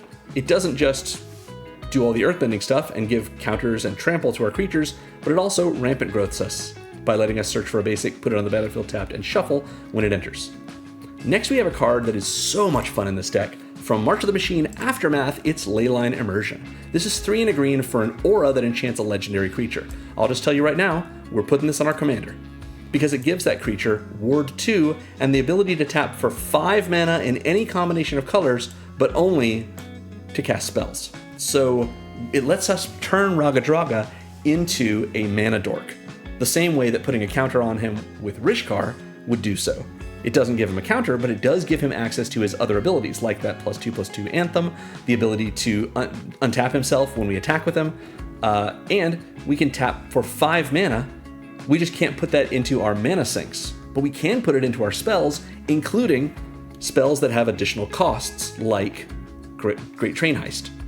So Leyline Immersion for 4 mana doesn't just protect him by giving him Ward 2, it makes him into a mana dork and helps him out with all of his own abilities, and that's just pretty fun. So yeah, this can really be an overperforming card in our decks. Next we have Leyline of Abundance. This is 2 and double green for an enchantment that lets us, whenever we tap a creature for mana, add an additional green. Whatever color we tap it for, we get an extra green, which is the color we mostly want in this deck, so that's great. Or it's a mana sink. We can pay 6 and double green and put a 1/1 counter on each creature we control, which again is a lot of mana, but in this deck, sometimes we're doing this 2 or even 3 times in the same turn, as long as we plan out our tappings of our creatures properly, and just make our creatures huge. And this is a Leyline, so if it's in our opening hand, we can begin the game with it on the battlefield. We don't even have to wait till our first turn. It comes in before player 1 gets their first draw phase, or untap phase, I should say. So yeah, Leyline of Abundance is very cool for us. It's a great mana sink. It adds to our mana whenever we tap our creatures for mana, so yeah, very good. We've seen Glorious Sunrise. It can make one of our lands tap for triple green, and we've seen Zendikar Resurgent, which makes all of our lands, when we tap them for mana, add an extra mana of the same type that they produced. So that's cool. Notably though, it says the same type that they produced, not the same color. So it will work for cards that we're tapping for colorless mana if we are tapping lands for that. They'll just make a second colorless mana. So yeah, there we go. That is our acceleration section. We're gonna go now to our interaction section, which as usual I've just tagged as removal. We've seen Bushwhack. It can have one of our creatures fight a creature we don't control. We haven't seen Follow the Titans. This is double X and a red for an instant that says it deals X damage to each of up to 2 targets. That means we can hit creatures with this, we can hit planeswalkers with this, we can hit players with this and just burn them. So that's pretty solid, and it's not hard for us to have an X equals even 5 in this deck, which is a total of 11 mana, so 5 plus 5 plus 1 is 11, but that's okay. However, it also has Surge for X and a red, which is an alternate cost that says we can cast this spell for its Surge cost if we or a teammate, which we don't have in Commander, has cast another spell this turn. So as long as we've cast any other spell before Fall of the Titans, we don't have to pay one of these X's. It's just X and a red. So we're gonna hit 2 things and we're gonna do X damage to both of them, but we have to pay that X twice if we didn't cast any spells this turn. If we did cast at least one other spell this turn, we only have to pay the X once, and that's pretty great. This can do an awful lot of damage, even if it's just, maybe we've got access to, over the course of our turn, 13 mana. We spend 2 of it to cast one of our 2-drop mana dorks. We go to combat, we tap, we untap a bunch of our creatures that have attacked thanks to Raggadragga. We tap them all plus our lands for a total of 11 mana, and now we're doing 10 damage to maybe 2 players if we want. We can kill some creatures with this for sure, but burning our opponent's faces is often an even better play, and since we're spending 11 mana on a spell, Raggadragga is going to trigger, untap one of our creatures, give it +7/+7, and trample so that it's likely to do even more damage to whichever player we're attacking. Awesome. Next we have Lightning Bolt. We're playing a red deck, so we're playing Lightning Bolt. This card is just too good. It's been great since Alpha. It's still worth playing in Commander. Put it in your decks. It's a single red for an instant that does 3 damage to any target. Could be a player, could be a planeswalker, could be a creature, could be a battle. Probably not, because right at the time of recording, there are no battles that would benefit us to help our opponents with, but who knows, maybe you make a political play. In any case, burning an opponent who's got 3 or less life left with Lightning Bolt is a lot of fun. Hitting a creature with Lightning Bolt when we've given all of our creatures first strike from Great Train Heist is pretty great. We could turn a trade into just a kill. We could just kill anything that's got toughness 3 or less anyway, or that has damage marked on it. Yeah, Lightning Bolt could do it all. We love this card. Next is Shell Shock. X and a red for an instant that says, for each opponent, choose up to 1 target creature that player controls. Shell Shock deals X damage to each of those creatures, and you create a mutagen token for each creature dealt damage this way. Mutagen tokens are artifacts that, if we pay 1, tap and sack them, we get to put a 1/1 counter on a creature at sorcery speed. Now notably, it's not target creature you control, but it's usually going to be one of our creatures. So these little mutagen tokens are kind of mana sinks. Not really much of one, but since it's 3 different tokens, assuming 3 different opponents, and we can activate each one separately, it lets us sink 1 mana per turn, or 3 mana in 1 turn, or mix it up however we want. But generally, we're looking at Shell Shock kind of like a better version of Fall of the Titans with Surge.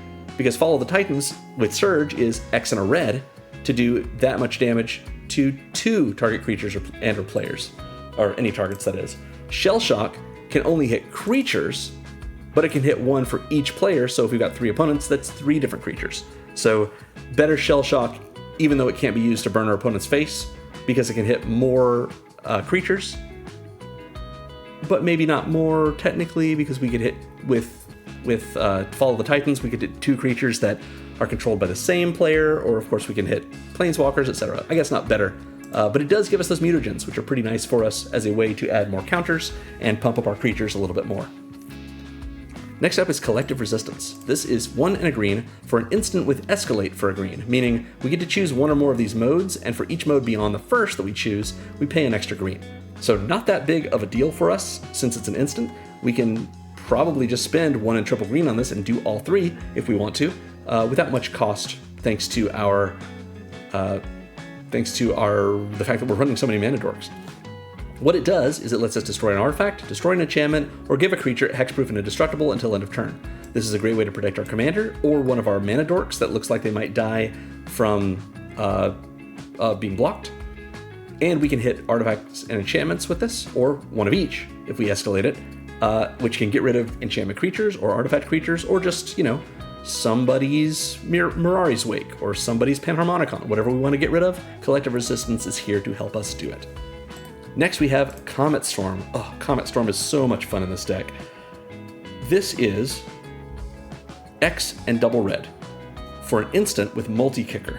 Multi-Kicker for a single generic mana means that if we pay an extra generic, we get to choose another target for it. And we can do that as many times as we want, as many times as we have mana for it. It says choose any target, and then another target for each time it was kicked, and it does X damage to each of them. So this is basically Fireball. It's pay double red, and then pay any amount of mana, and split it up between the X and the Multi-Kicker. The X is the amount of damage it's going to do. The Multi-Kicker is the amount of additional targets beyond the first that it's going to hit. So if we put, let's say, if we have 10 mana, which is not hard to do at all in this deck, we spend 2 on the double red, and then we spend, 6 on X, and 2 in Multi-Kicker. What we're doing is 6 damage to 3 different targets, which could mean 6 damage to each opponent, if we've got 3 opponents. Or, if we're looking at it that way, we say Multi-Kicker is going to be 2, so we hit all 3 of our opponents, plus the double red is 4, so 4 mana, plus as much other mana as we can put into this, and all of it is hitting all 3 opponents. But that's just if we want to use it for burn. We can use this to kill planeswalkers, or we can say, there's like 6 different creatures we'd rather not have in play, and the biggest one has toughness of 4. So we multi-kick for 5, because 1 plus additional 1 beyond an additional 1 for each time we kick it. So that's a total of Multi-Kicker 5 plus 2 here, and X equals 4 is 11 mana. Totally within our reach, easy to do. And if all of those creatures are controlled by the player we're attacking, or at least among all those creatures included are the creatures that are able to defend us from the player we're attacking, we've cleared someone's board, and we are able to swing in with all of our creatures, or maybe we already are swinging in, and we've untapped from Raggadragga, and we've tapped them again to use their mana to cast Comet Storm, wiping out all the blockers that they have and any other creatures or targets we might want to hit with this. Yeah, just so much flexibility with this if you can make a huge amount of mana, and this deck does that in spades. Next we have Crackle with Power. Oof. Is it worth spending $7 USD at time of recording on Crackle with Power? Yes, it is. This card is so cool. It's so much fun. It's hard to have a splashier burn spell than this one from original Strixhaven with Rowan Kenrith on it, just looking awesome. I really like this. This is a sorcery for triple X and double red that deals 5 times X damage to each of up to X targets. So I know what you're thinking. What does that mean? Well, That means this has got a minimum amount of damage of 5 to a single target, if we're spending 5 mana on it. So X equals 1 is 1, 2, 3, and double red for a total of 5. It will do 5 times 1, so 5 damage, to one target.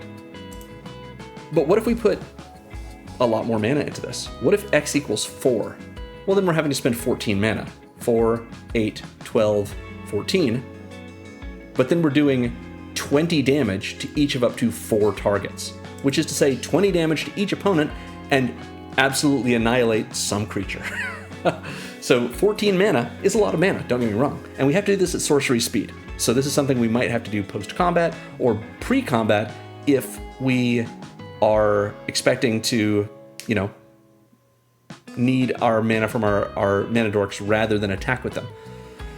However, I just described tapping for 14 mana, which as you saw from the mana dorks section is not hard for us to do, and doing 20 damage to each opponent.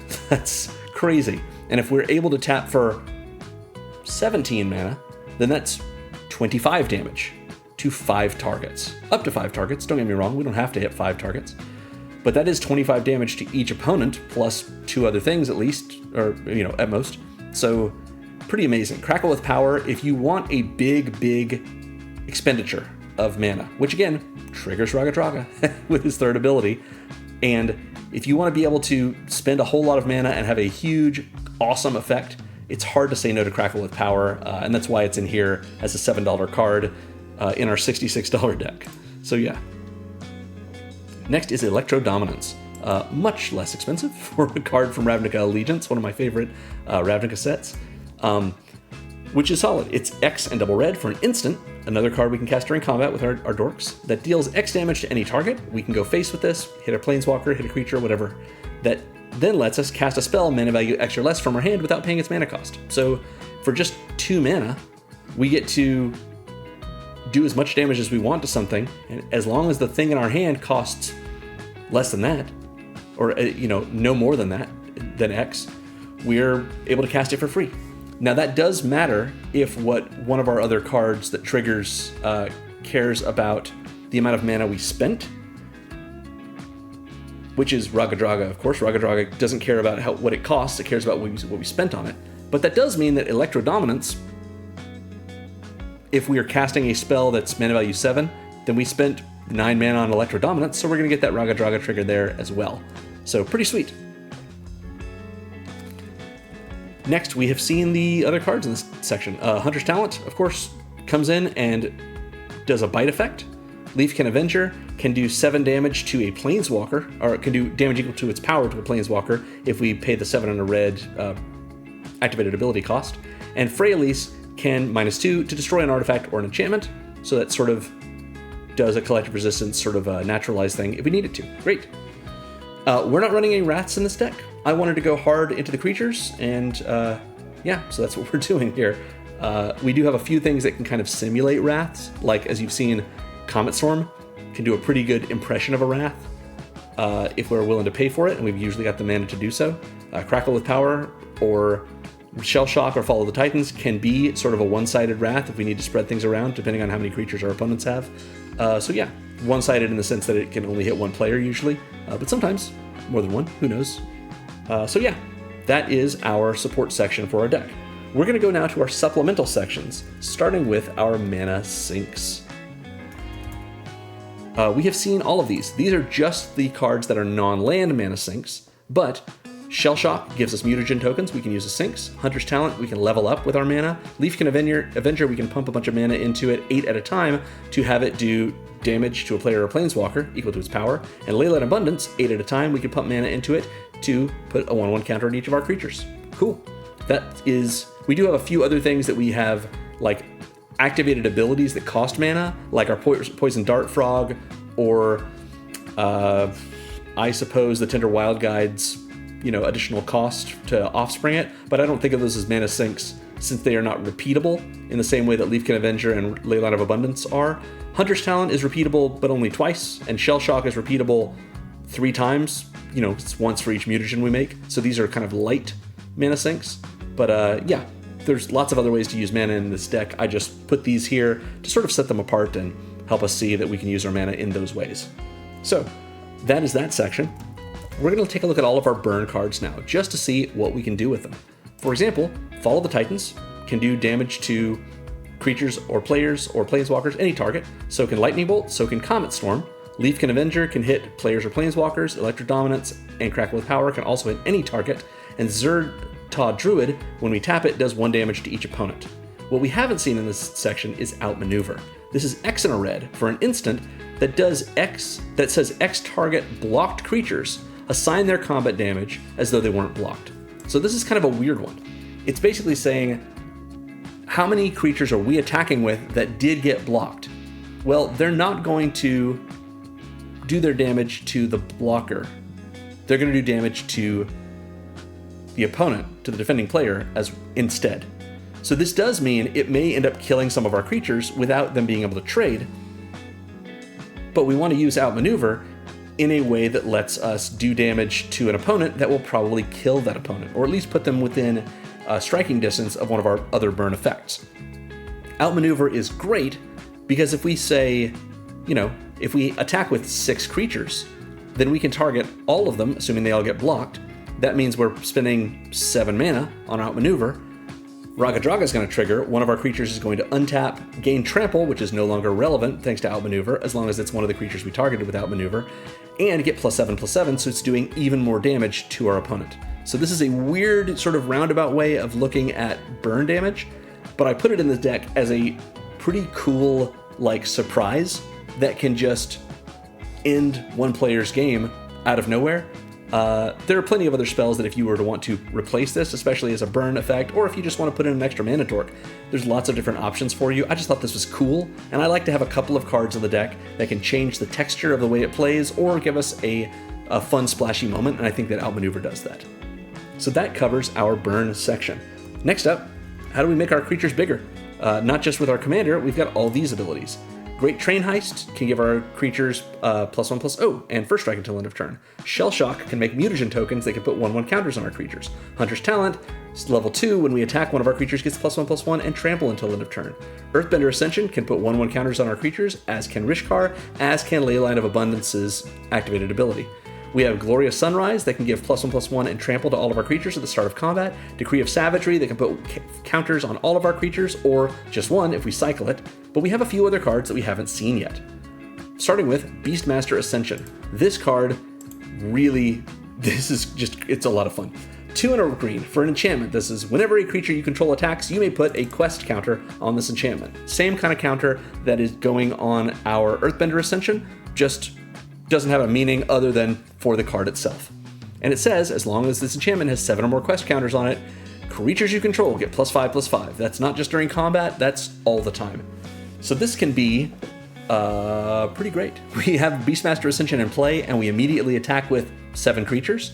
It will get 7 triggers, it will get 7 counters on it, and all of those creatures are now +5/+5, as will all of our creatures be, as long as Beastmaster Ascension is in play with 7 or more of those quest counters on it.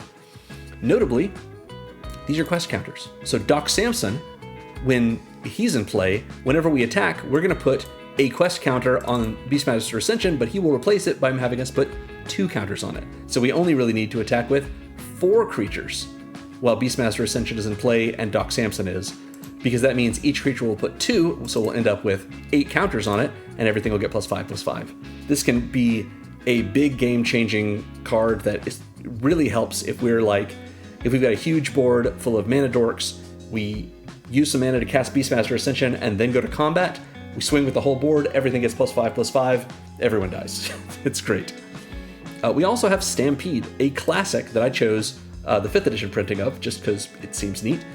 This is 1 and double green for an instant that gives all of our attacking creatures +1/+0 and trample until end of turn. Just a simple way to give trample and a little bit of a pump that can be a nice instant speed overrun style effect. Now you can run Overrun or Overwhelming Stampede or any of these other cards that cost a little bit more, but notably are sorcery speed. I wanted to do one that was instant speed that is likely that for us to only have to tap a single mana dork in order to cast. And so classic original Stampede seemed like a fun one, but of course you can replace this if you like with a more powerful Overrun effect if you're looking for one. Last in this section is Vitalizing Wind.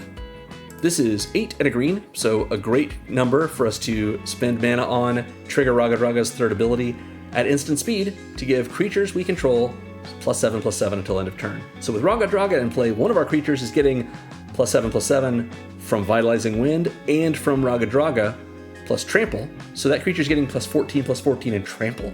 Just for us casting this, it's very cool. Thanks, Prophecy. You gave us a lot of great cards. All right, that is our pump section. But let's take a look at all the ways we have to evade our opponents. Not that many, but they all do good work for us, and they all do it in the form of Trample. Hunter's Talent, second ability, gives one of our creatures +1/+0 and Trample when we attack. Earthbender Ascension, when it's triggering and putting 1/1 counters on creatures, gives those creatures Trample until end of turn. Garruk's Uprising gives all our creatures Trample all the time. Stampede gives all our creatures Trample +1/+0. And Glorious Sunrise, one of the options, is to give all of our creatures +1/+1 and Trample until end of turn. So that is our Evasion section. We also have this Extras section. I just put this aside to represent that Kami Whispered Hopes and Doc Samson give us extra counters when we get counters. Kami is just the 1/1 counters. Doc is any kind of counters. But it's worth noting that these are the two kind of effects we have for this. If you were to go harder into the counters strategy in this deck, you might want to put actual factual hardened scales in this, or any of the other cards that can either add counters or even double counters like Branching Evolution, if you want to go that direction with it. I wasn't trying to go super hard into that, it's just a little bit going on, and both of these cards are mana dorks in addition, so it really helped. But yeah, you can do whatever you want with that, and that's what this section is for. You could, if you wanted to tag it this way, have any of our cards that add extra mana, like Leyline of Abundance, in this section, since that's an extra as well. I use the term pretty loosely, but you understand what we're doing here. So yeah, that is our Extras section. We have a Power Matters theme, so I wanted to make sure that we saw it here. Most of these cards are either cards like Elemental Bond that care about us having enough power for us to get a triggered ability, or Elysian Caryatid that care about us having a ferocious creature to give ourselves a better benefit. So this lets us tap it for 2 mana if we have a ferocious creature. Ruby gets +2/+2 when she attacks while we have a ferocious creature. Whisper of the Wilds also taps for 2 mana rather than 1 if we have a ferocious creature. Elemental Bond draws us cards when our power 3 or greater creatures enter. Garruk's Uprising draws us cards when power 4 or greater creatures enter, or if we already have one in play when it enters. Kami of Whispered Hopes makes mana equal to its power. So does Mona Lisa, so does Topiary Lecturer. Scroll on down. So does Viridian Joiner, Rainvale Rejuvenator, Bighorn Rancher, he makes mana equal to the greatest power among creatures we control. Leafkin Avenger makes mana equal to the number of creatures we have that are power 4 or greater. Doc and Cradle Clearcutter both make mana equal to the amount of, equal to their own power. And Kyoshi, once she's flipped, taps for mana equal to the greatest power among creatures we control, similar to Bighorn Rancher, but it can be any one color rather than green. That is our Power Matters section. Let's go now to our Protection section. These are all cards that are meant to help protect us or our stuff, usually our stuff. Collective Resistance can give one of our creatures hexproof and indestructible. Leyline Immersion gives Ward 2 to the enchanted creature, probably our commander. And we also have the Swiftfoot Boots. 2 generic for an equipment that equips for 1. The Swifties give the equipped creature hexproof and haste. Haste can be great for if we want to put this on one of our creatures to attack with it right away. Hexproof, even better to protect our commander, since even though, like I mentioned earlier on, it's very easy for us to recast our commander from the command zone with all of these mana producing creatures we have. If we get board wiped or something, you know, we don't have that mana as easily. Of course, that hexproof doesn't really protect us from that, but short of a board wipe, Swiftfoot Boots make it so with our commander in play, it's less likely for us to even need to recast our commander, since they can't be targeted by spells or ability. This is the target from our opponents. However, also, the Swiftfoot Boots are great in this because they give haste. Haste is not just for attacking, it's for abilities that require us to tap using the tap symbol. So even though the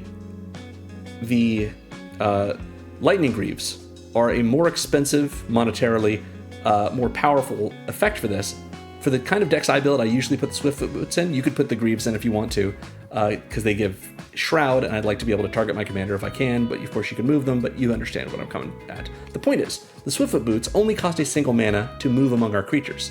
So what we can do is cast a creature that, when it is no longer summoning sick, can tap for multiple mana. Pay 1 to put the boots on it. It has haste now. Tap it for mana. Then use some of that mana, one of that mana, to move it to another creature that might also have Summoning Sickness. Now that Summoning Sick creature is wearing the boots and has haste, we can tap it for mana as well, use one of its mana to move it again. We can do this every time we play creatures that can make a bunch of mana for us if we need a quick infusion of mana, and we're willing to do that in lieu of them, being untapped and able to block over the course of our next turn. So the Swiftfoot Boots can be pretty helpful to us beyond just protecting our commander, but also can protect our commander pretty well. Great. That is our protection section. We have a recursion section as well. We've seen both of these already. Toph can recur us an instant or sorcery if when she enters we discard a card. That's pretty good. And Trail Tracker Scout, whenever we expend 8, again, not hard to do. It was kind of hard to see at the time when we talked about it before, but now you've seen us run a whole bunch of big, expensive spells. When we expend 8, we get to bring a permanent from our graveyard back to our hand. So a pretty good engine for each of our turns that we spend our 8th mana on, we can get back one of our permanents. That's great. And that's our recursion section. Last, we have our tokens section. I just like to show where we can get tokens from. Tender Wild Guide makes an offspring if we offspring it when it comes in, which is not really like a repeatable token source, but our other two sources are. Awakening Zone, at the start of our upkeep, makes us a 0/1 Eldrazi spawn, which is solid. And Freyalise, every turn we don't want to naturalize something or draw a bunch of cards, lets us make a 1/1 Elf Druid that taps for green, so essentially a Llanowar Elves. So endless tokens from these two, both types of which are mana dorks, and so benefit from Raggadragga. And Tender Wild Guide, pretty sweet too. Look at this cutie. Nice. And that covers every one of the spells in our deck. As usual, we're going to go over our land base now, starting with our basics. We have 16 basics in this deck, 10 forests, 6 mountains. We are, of course, running the Baldur's Gate lands because if you have the opportunity to read off sweet flavor text when you're making your basic land drops, then why wouldn't you? And, I don't do it for Moxfield, but there are, I think, 4 or 5 different flavor texts for each basic, so I like to mix them up so you always have a different little story to be able to say when you get your basics in play. We're running 16 basics, and we could be doing fewer mountains and more forests in order to make this balance a little closer to the green-red balance of our deck. But I like to adjust, once I see what the actual balance is supposed to be, a little bit more toward the median. Because I never want to be in a situation where I'm running, 15 forests and a single mountain, and I just can't get out my red spells early on if I need to. Especially since, even though we do have a few cards in the deck that require multiple green mana, we have so many mana dorks that can make multiple mana, and especially multiple green. So I want to be able to have plenty of red sources available to me, even though I also have plenty of green as well. So this works out pretty well. Now, we're also running 16, but we're running 2 lands that have 2 dual types, which we'll talk about in a moment. I just wanted to call it out right now to note that we have 16 basics. So we've got Sheltered Thicket. This is a bicycle land. That is to say, it is a mountain and a forest. It's got both types to it. So it taps for red or green, and it comes in tapped. So a dual land, but it's typed, and that's relevant for some reasons. It can also be cycled for 2 generic, meaning if it's in our hand, we can pay 2, discard it, and draw a card. Something we might do if we just don't need any more mana, and we've drawn this, and we'd rather cash it in for a card, or if we have it in our hand early on and we're just desperate for card draw. Not something that usually comes up in this deck, but if it does, it's nice to have the option for us. So yeah, a tap land that we can also cycle if we need to. If you were to want to upgrade this, I would suggest upgrading to Stomping Ground, the Shock land. Much more expensive monetarily, but it's a dual typed land that could be untapped for us. Even though we can't cycle it, it's still pretty good. We've also got Rootbound Crag. This is a check land. It taps for red or green, and it comes in tapped unless we control a mountain or a forest. Notably, it does not say basic, which means we have 10 forests, 6 mountains, and the Sheltered Thicket, which is also a forest mountain.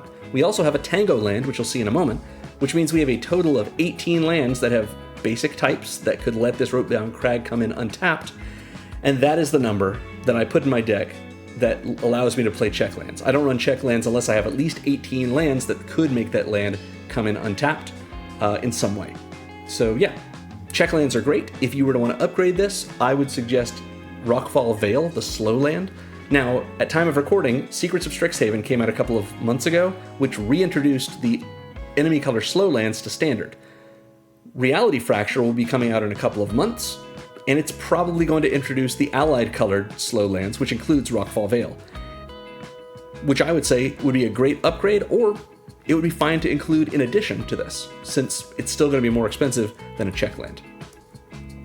Next, we have 5 creature lands. I'm so excited to run so many creature lands in this deck. So creature lands are lands that have an activated ability that lets them become a creature until end of turn. So we're running Blinkmoth Nexus, and we're using the Stellar Sights printing because it's gorgeous, but also because it's a little bit inexpensive. This is a land called Blinkmoth Nexus that taps for colorless, comes in untapped, and we can pay 1 generic, and it becomes a 1/1 Blinkmoth, artifact creature with flying until end of turn that is still a land. So a land that flies when we animate it, and if Raggadragga's in play, this is us saying, pay a mana and turn this into a 3/3 flyer. That's still pretty great. We can also attack with it, have Raggadragga untap it, and then pay a mana into it, and tap it again, and target Blinkmoth, which can be itself, gets +1/+1 until end of turn. So for a total of 2 mana, 1 to animate it, and then once it's attacked and been untapped with Raggadragga, 1 more to activate it to target itself, we're getting a 4/4 flyer every turn. That's pretty great. 4/4 flyer that we can hit with one of our pump effects or one of our counter adding effects, since the counters will stay on this even when it's not a creature and only just affect it when it becomes a creature again. That seems pretty great. It's also worth noting that if we were to Earthbend Blinkmoth Nexus or any of our creature lands, it will become a 0/0 that is still a land and has counters on it thanks to the Earthbend effect. If we then animate it, it will become a 1/1 Blinkmoth artifact creature with flying that still has those counters. It sort of overwrites the Earthbend effect and gives itself that ability, and that's pretty sweet. We can use Earthbend on these lands very well, even if we have Earthbent it and then activated it to make it into a 1/1 Blinkmoth. It's still been Earthbent, which means if it dies in combat, it will still go to the graveyard or exile and trigger the delayed trigger on Earthbending, which will bring it back into play as just a land tapped under our control. Pretty good way to protect these lands as well. So that's Blinkmoth Nexus. We also have Crawling Barrens, which is a mana sink for us. It's an untapped land that taps for colorless, and we can pay 4 to put 2 1/1 counters on it, and if we want, we may have it become a 0/0 elemental until end of turn. That's still a land. We don't have to do that. We can simply just pump mana into it and put counters on it that we're not getting any benefit out of until we choose to animate this, either with its own ability or one of our animate land abilities. This is a great way for us to spend all of our mana, especially on the end step of our opponent to the right, if we've got mana dorks that are not summoning sick and are still untapped when it's about to be our turn. Pump as much mana as we can into Crawling Barrens. Even if it is tapped itself, we can put mana in multiples of 4 to put 2 counters on it for each 4 we put in.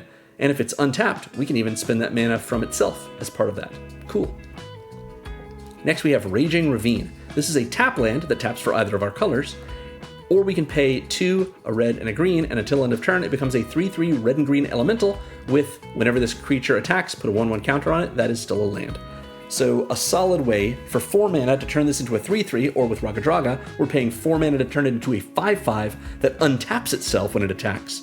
So we still have access to its mana, but it's not even a 5/5, because when we attack with it, it will also get a trigger and put a counter on it. So 4 mana gives us a 6/6 the first time we do this. That counter stays on it. The next turn, we spend 4 mana again, and it becomes a 4/4, since it's a 3/3 with a counter on it already.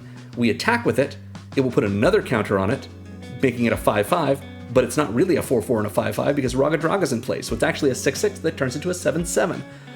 Awesome. Very cool. Yeah, that's all I've got to say about Raging Ravine. Also, we have a Restless Ridgeline. I love the Restless lands from Lost Caverns of Ixalan and Wilds of Eldraine. This is the Gruul-colored one. It's a tap land that makes red or green, and if we pay 2 a red and a green, just like with the Raging Ravine, we can make it into a 3/4 red and green dinosaur creature until end of turn. That's still a land. That's cool. 3/4 dinosaur seems neat. Better than just being a 3/3. And whenever it attacks, another target attacking creature gets +2/+0 until end of turn, and we untap that creature. So getting an additional untap from Restless Ridgeline is pretty great. Imagine we're attacking, we've animated the Ridgeline, and we're attacking with it and another mana dork while Raggadragga's in play. That means Restless Ridgeline is actually a 5/6. It attacks, let's say our other mana dork is just a Llanowar Elves, which is a 3/3 thanks to Raggadragga. We attack with it and Restless Ridgeline. We get this trigger and Raggadragga's trigger for the Llanowar Elf. We use Raggadragga to untap the Llanowar Elf. We tap it for mana. Just float that green mana. Then we let Restless Ridgeline's attack trigger resolve. We make the Llanowar Elf get +2/+0, making it a 5/3, and we untap it again. Now we tap it a second time for an additional green mana. It's attacking as a 5/3, and we've got 2 mana floating that we can use on whatever else we want to use during that combat. Pretty cool. And if we wasn't like a Llanowar Elf, if it was a creature that could produce multiple mana, then we just do it the same way I said, but it's producing multiple mana every time we tap it rather than just the one. Plus that +2/+0. Cool. Next, or last in this section, I guess, is Treetop Village. This is a tap land that just makes green, but we can pay 1 and a green and make it into a 3/3 green ape creature with trample until end of turn. That is still a land. So this is a very inexpensive one of these. We're not having to spend 4 mana like we are with these 3 to make it into a creature with a reasonable power and toughness, because Blinkmoth Nexus is just a 1/1, but it flies. Treetop Village is a 3/3 with trample. So with Raggadragga, we're paying 2 mana to make this into a 5/5 trampler that we untap when we attack with it. So it's like 5/5 trample vigilance. Pretty good. Those are our creature lands. Next up, we are running 1 filter land. It's Mossfire Valley. This is a land that if we pay 1 mana into it and tap it, it makes us a red and a green. So we do have to pay mana into this to make mana with it, but it does fix our mana when we need it to do so, so that's pretty solid for us. We have these fixing lands here as well. Command Tower, of course, we're running. It's land with the same text as Arcane Signet. Taps for 1 mana of any color in our commander's color identity, so in this deck, red or green. An untapped duel that makes our colors? Yes, we want that. We would run this if it was a tapped duel. Because we are. Here's Path of Ancestry. It's a tap land with the same text as Command Tower, so it makes red or green for us. And when we use its mana to cast a creature spell that shares a creature type with our commander, we scry 1. Our commander is a human boar. In this deck, we don't have any other boars, and that's a shame. No one else is boring enough, I guess. But we do have 6 other humans, so anytime we use mana from Path of Ancestry to cast one of those cards, we'll also get the scry, as well as when we use Path of Ancestry's mana to cast Raggadragga, because, of course, he shares types with himself. Solid. Next is Blighted Woodland. This is a land that comes in untapped, taps for colorless, or we can pay 3 and a green, tap and sack it, to search our library for up to 2 basic lands, put them on the battlefield tapped, and shuffle. This is Explosive Vegetation, which costs 3 and a green. Blighted Woodland just makes us spend it as well. We have to tap it and sack it in addition, which is fine. This is a land that comes in untapped, so we can tap it for mana when we need to, but this is also kind of a mana sink for us. It's a one-time mana sink, but there it is. If we've got the mana from our creatures, we could just turn this into 2 land drops, or into 2 lands in play from the 1 land drop we made, which is acceleration for us in our land base. Pretty good. We also have Temple of the False God. Not anyone's favorite land, but it's a solid land that taps for double colorless, like Soul Rings. This is a soul land. It just won't tap for any mana at all unless we have at least 4 other lands, so 5 or more including itself. So even though Temple of the False God is not going to help accelerate us early game, we're not really worried about that in this deck. We have plenty of mana dorks to help accelerate us. So it is worth noting, if we have like a creature land or a Blighted Woodland or something, and Temple of the False God in our opening hand and no other mana sources, we probably want to mulligan that. And we're likely to get a solid mulligan because we have plenty of lands in this deck and so many mana sources. But if Temple of the False God is our 5th land in play, it's jumping us from making 4 mana from our land base to making 6. So this is acceleration, just not as early as some other acceleration like many of our mana dorks. And it's great for the kind of power levels of decks that I run, especially if we're trying to cast some of our really big spells and we just need to get 1 more mana beyond what our mana dorks are making. Temple of the False God can help us do that. We're running Kerplusan Forest as well. This is a pain land, which means it comes in untapped, taps for colorless, or we can pay a red or a green, or have it tap for a red or a green, if we're willing to let it do a damage to us. Which, as I like to say, usually, we always are. Because the difference between colored mana or uncolored mana, colorless mana, is what do we need in order to cast a spell? If we don't need colored mana, we just tap it for colorless. If we do need colored mana, then that means that tapping this for colored mana and having it do a damage to us is the difference between us casting a spell or not. Maybe an extra spell, maybe a third spell or a fourth spell, or even just a second spell. Would you pay a life in order to cast one more spell than you otherwise would be able to? I would every single time. Even if it puts me closer to death, it's also putting me closer to victory because the more spells you cast, the better you're doing when it comes to Magic. So Kirkplusan Forest is giving us a trade. Do you want an untapped dual land that you have to pay life to activate for colored mana? Sure, that sounds pretty good actually. And the fact that it can tap for colorless mana without us having to pay any life just makes it better. Love these pain lands. Game Trail's next. Don't love these as much, these reveal lands, but they are solid in this deck.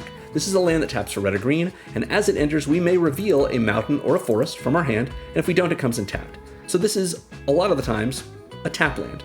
But we have plenty of mountains and forests in this deck. Remember, we have 16 basics, a bicycle land, and a tango land, so 18 of our cards.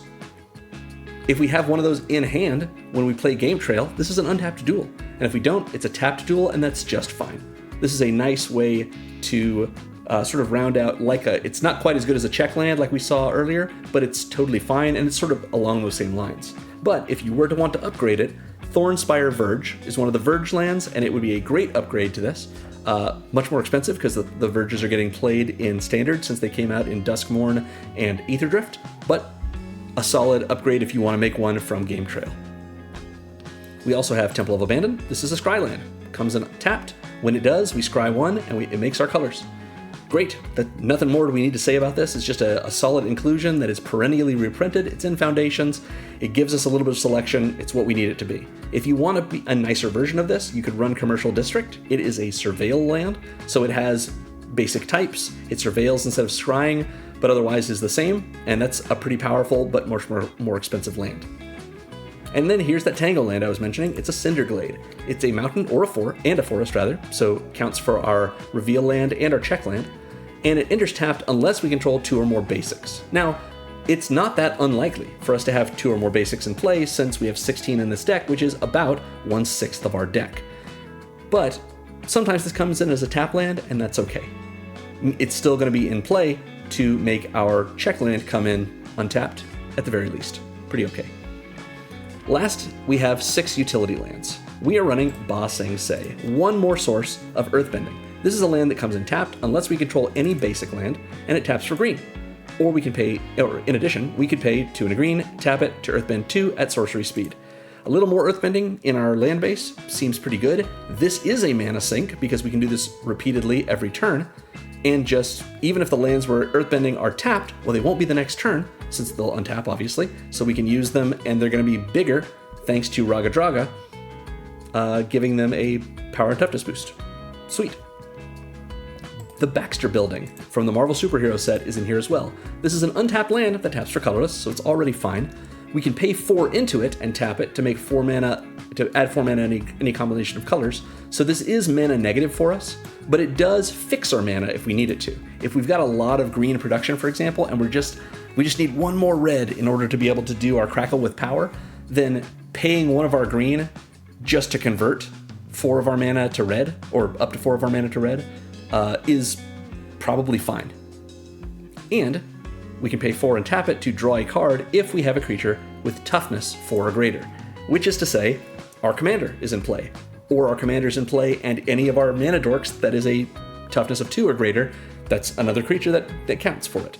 So yeah, Baxter Building is a great mana sink for us, not just as a way to fix our mana, but also to draw us cards every time, like I've said, it gets to the end step of our opponent to the right. We have the Baxter Building untapped and some of our mana dorks, and we're able to use it to just put more cards in our hand. Similarly, we've got Bondur's Enclave, which is, I think, where the idea for Baxter Building came from, since this is from Ikoria. It's a land that comes in untapped, taps for colorless, or we can pay 3 and tap it to draw a card if we have a ferocious creature, something with power 4 or greater. So it and the Baxter building are sort of mirrors to each other. It costs 1 less to activate the Bondur's Enclave to draw a card than it does the Baxter building, but the Baxter building gives us the ability to filter our mana too, so both are solid in this deck. Next we have Demolition Field. As I like to say, the power level of decks that I build for this channel are usually directed at pods of players who are playing at a power level, which generally means they don't want to see land destruction. Not just mass land denial, but anyone's lands getting blown up or anyone being denied the ability to tap lands for mana. And that's okay. Not everyone's looking for that experience in Magic, especially in a casual format like Commander. However, it is a good idea, even if you only have one answer in your 100-card deck, to be able to answer a problematic non-basic land. Like if someone's running Rogue's Passage in their Voltron deck and making their huge commander unblockable, then it's empowering their game plan in a way that you need to deal with. Likewise, if we're trying to win with our game plan of combat damage, and you have a friend like one of mine who likes to run Glacial Chasm and make it so they can't take combat damage, or even if just someone running like a Maze of Scophos or a Labyrinth of Scophos or a Maze of Ith, something that makes it so creatures can't do damage or a creature can't do damage, then that's impeding our game plan. Something that is empowering an opponent's game plan or impeding our game plan is a threat, and threats need to be answered. Demolition Field is my suggestion for the best way for that, even for pods that don't want to see people get mana denied. Demo Field comes in untapped, taps for colorless, or we can pay 2, tap and sack it to destroy a non-basic land that an opponent controls, and then let that opponent search for a basic land, put it on the battlefield untapped, and shuffle. And we also search our library for a basic and put it on the battlefield untapped. So we get to replace our Demo Field, they get to replace their non-basic we sniped, as long as, of course, we both had basics left in our libraries, and no one's down mana unless the card that we destroyed, the land we destroyed, was like a Gaia's Cradle or something that was making a huge amount of mana. Usually we don't want to use this to like deny someone a reasonable amount of mana, like a bounce land or something that has, a wild growth on it or something. But something that is problematic, we want to have an answer for that, and Demo Field is a solid one that's usually fair, like it feels like fair game, even for people who are not looking for an experience that includes any mana denial. Demo Field, since it replaces the land that it destroys as well as itself, is usually not frowned upon, so I think it's a pretty solid inclusion. Next is Kessig Wolfrun. This is a untapped land, taps for colorless, or we can pay X, a red and a green, and tap it to give target creature +X/+0 and trample until end of turn. So notably, X can be 0, which means it just gives the creature +0/+0, but it does give them trample. So that's a nice way to take one of our big creatures that doesn't have trample and give it the ability to trample over. But this is also an excellent mana sink. If we're attacking with a bunch of creatures anyway, we can just tap them all down, these mana dorks, untap them, or once they've untapped with Raggadragga, tap them down again, put all of their mana into Kessig Wolfrun, and make something big /0 and trampling. So unless an opponent's got a removal effect or something along those lines, we're going to probably be able to translate all that mana into damage, which is what we want to do anyway with our mana sinks. Great. Last, we have Mosswort Bridge. This is a land that comes in tapped, taps for green once it's untapped, but when it comes in, it has Hideaway 4, which means it enters and we look at the top 4 cards of our library, we exile one of them face down under the bridge, and then we put the rest on the bottom in a random order. And then later, if we want, we can pay a green and tap the bridge to play that exiled card without paying its mana cost if creatures we control have total power 10 or greater. Because our commander gives basically all of our creatures, not quite all, but almost all of our creatures, +2/+2, getting creatures with total power 10 or greater is almost trivial in this deck. So it gives us the ability to play a spell at instant speed, even if it's not an instant spell, without paying its mana cost for just 2 mana. It's the equivalent of 2, which is a green and tapping the bridge, so that's a potential mana we're using for it. So yeah, Mosswort Bridge gives us a little bit of card advantage, and then after we've done that, after it's lost its hideaway card, we just still get to keep it around as a green source, which is solid. So yeah, very nice for us. Now, it is notable, we are casting this spell, if we're casting a spell from here, without paying its mana cost. So that's not going to trigger Raggadragga's third ability, since that cares about the mana we spent on it. However, we're still getting a cool spell to come out. We just probably don't want to put one of our X spells under here if we can help it. So yeah, that's Mosswort Bridge, and that sums it up. Again, I'm releasing new Baldur's Gate Commander decks every Monday until I've done them all, so let me know in the comments which commander or background you're most excited to see, and maybe it'll be coming up soon. I'm going to be doing this for quite a while. So yeah, thanks for watching, everyone. If you want to support what I do here, make sure to like and subscribe. Ring the bell if you want to be notified when my videos go live. Consider becoming a member on this channel on YouTube, or joining my Patreon at patreon.com/secondmonitormagic. And remember, most of all, that magic is fun. You should play more Magic.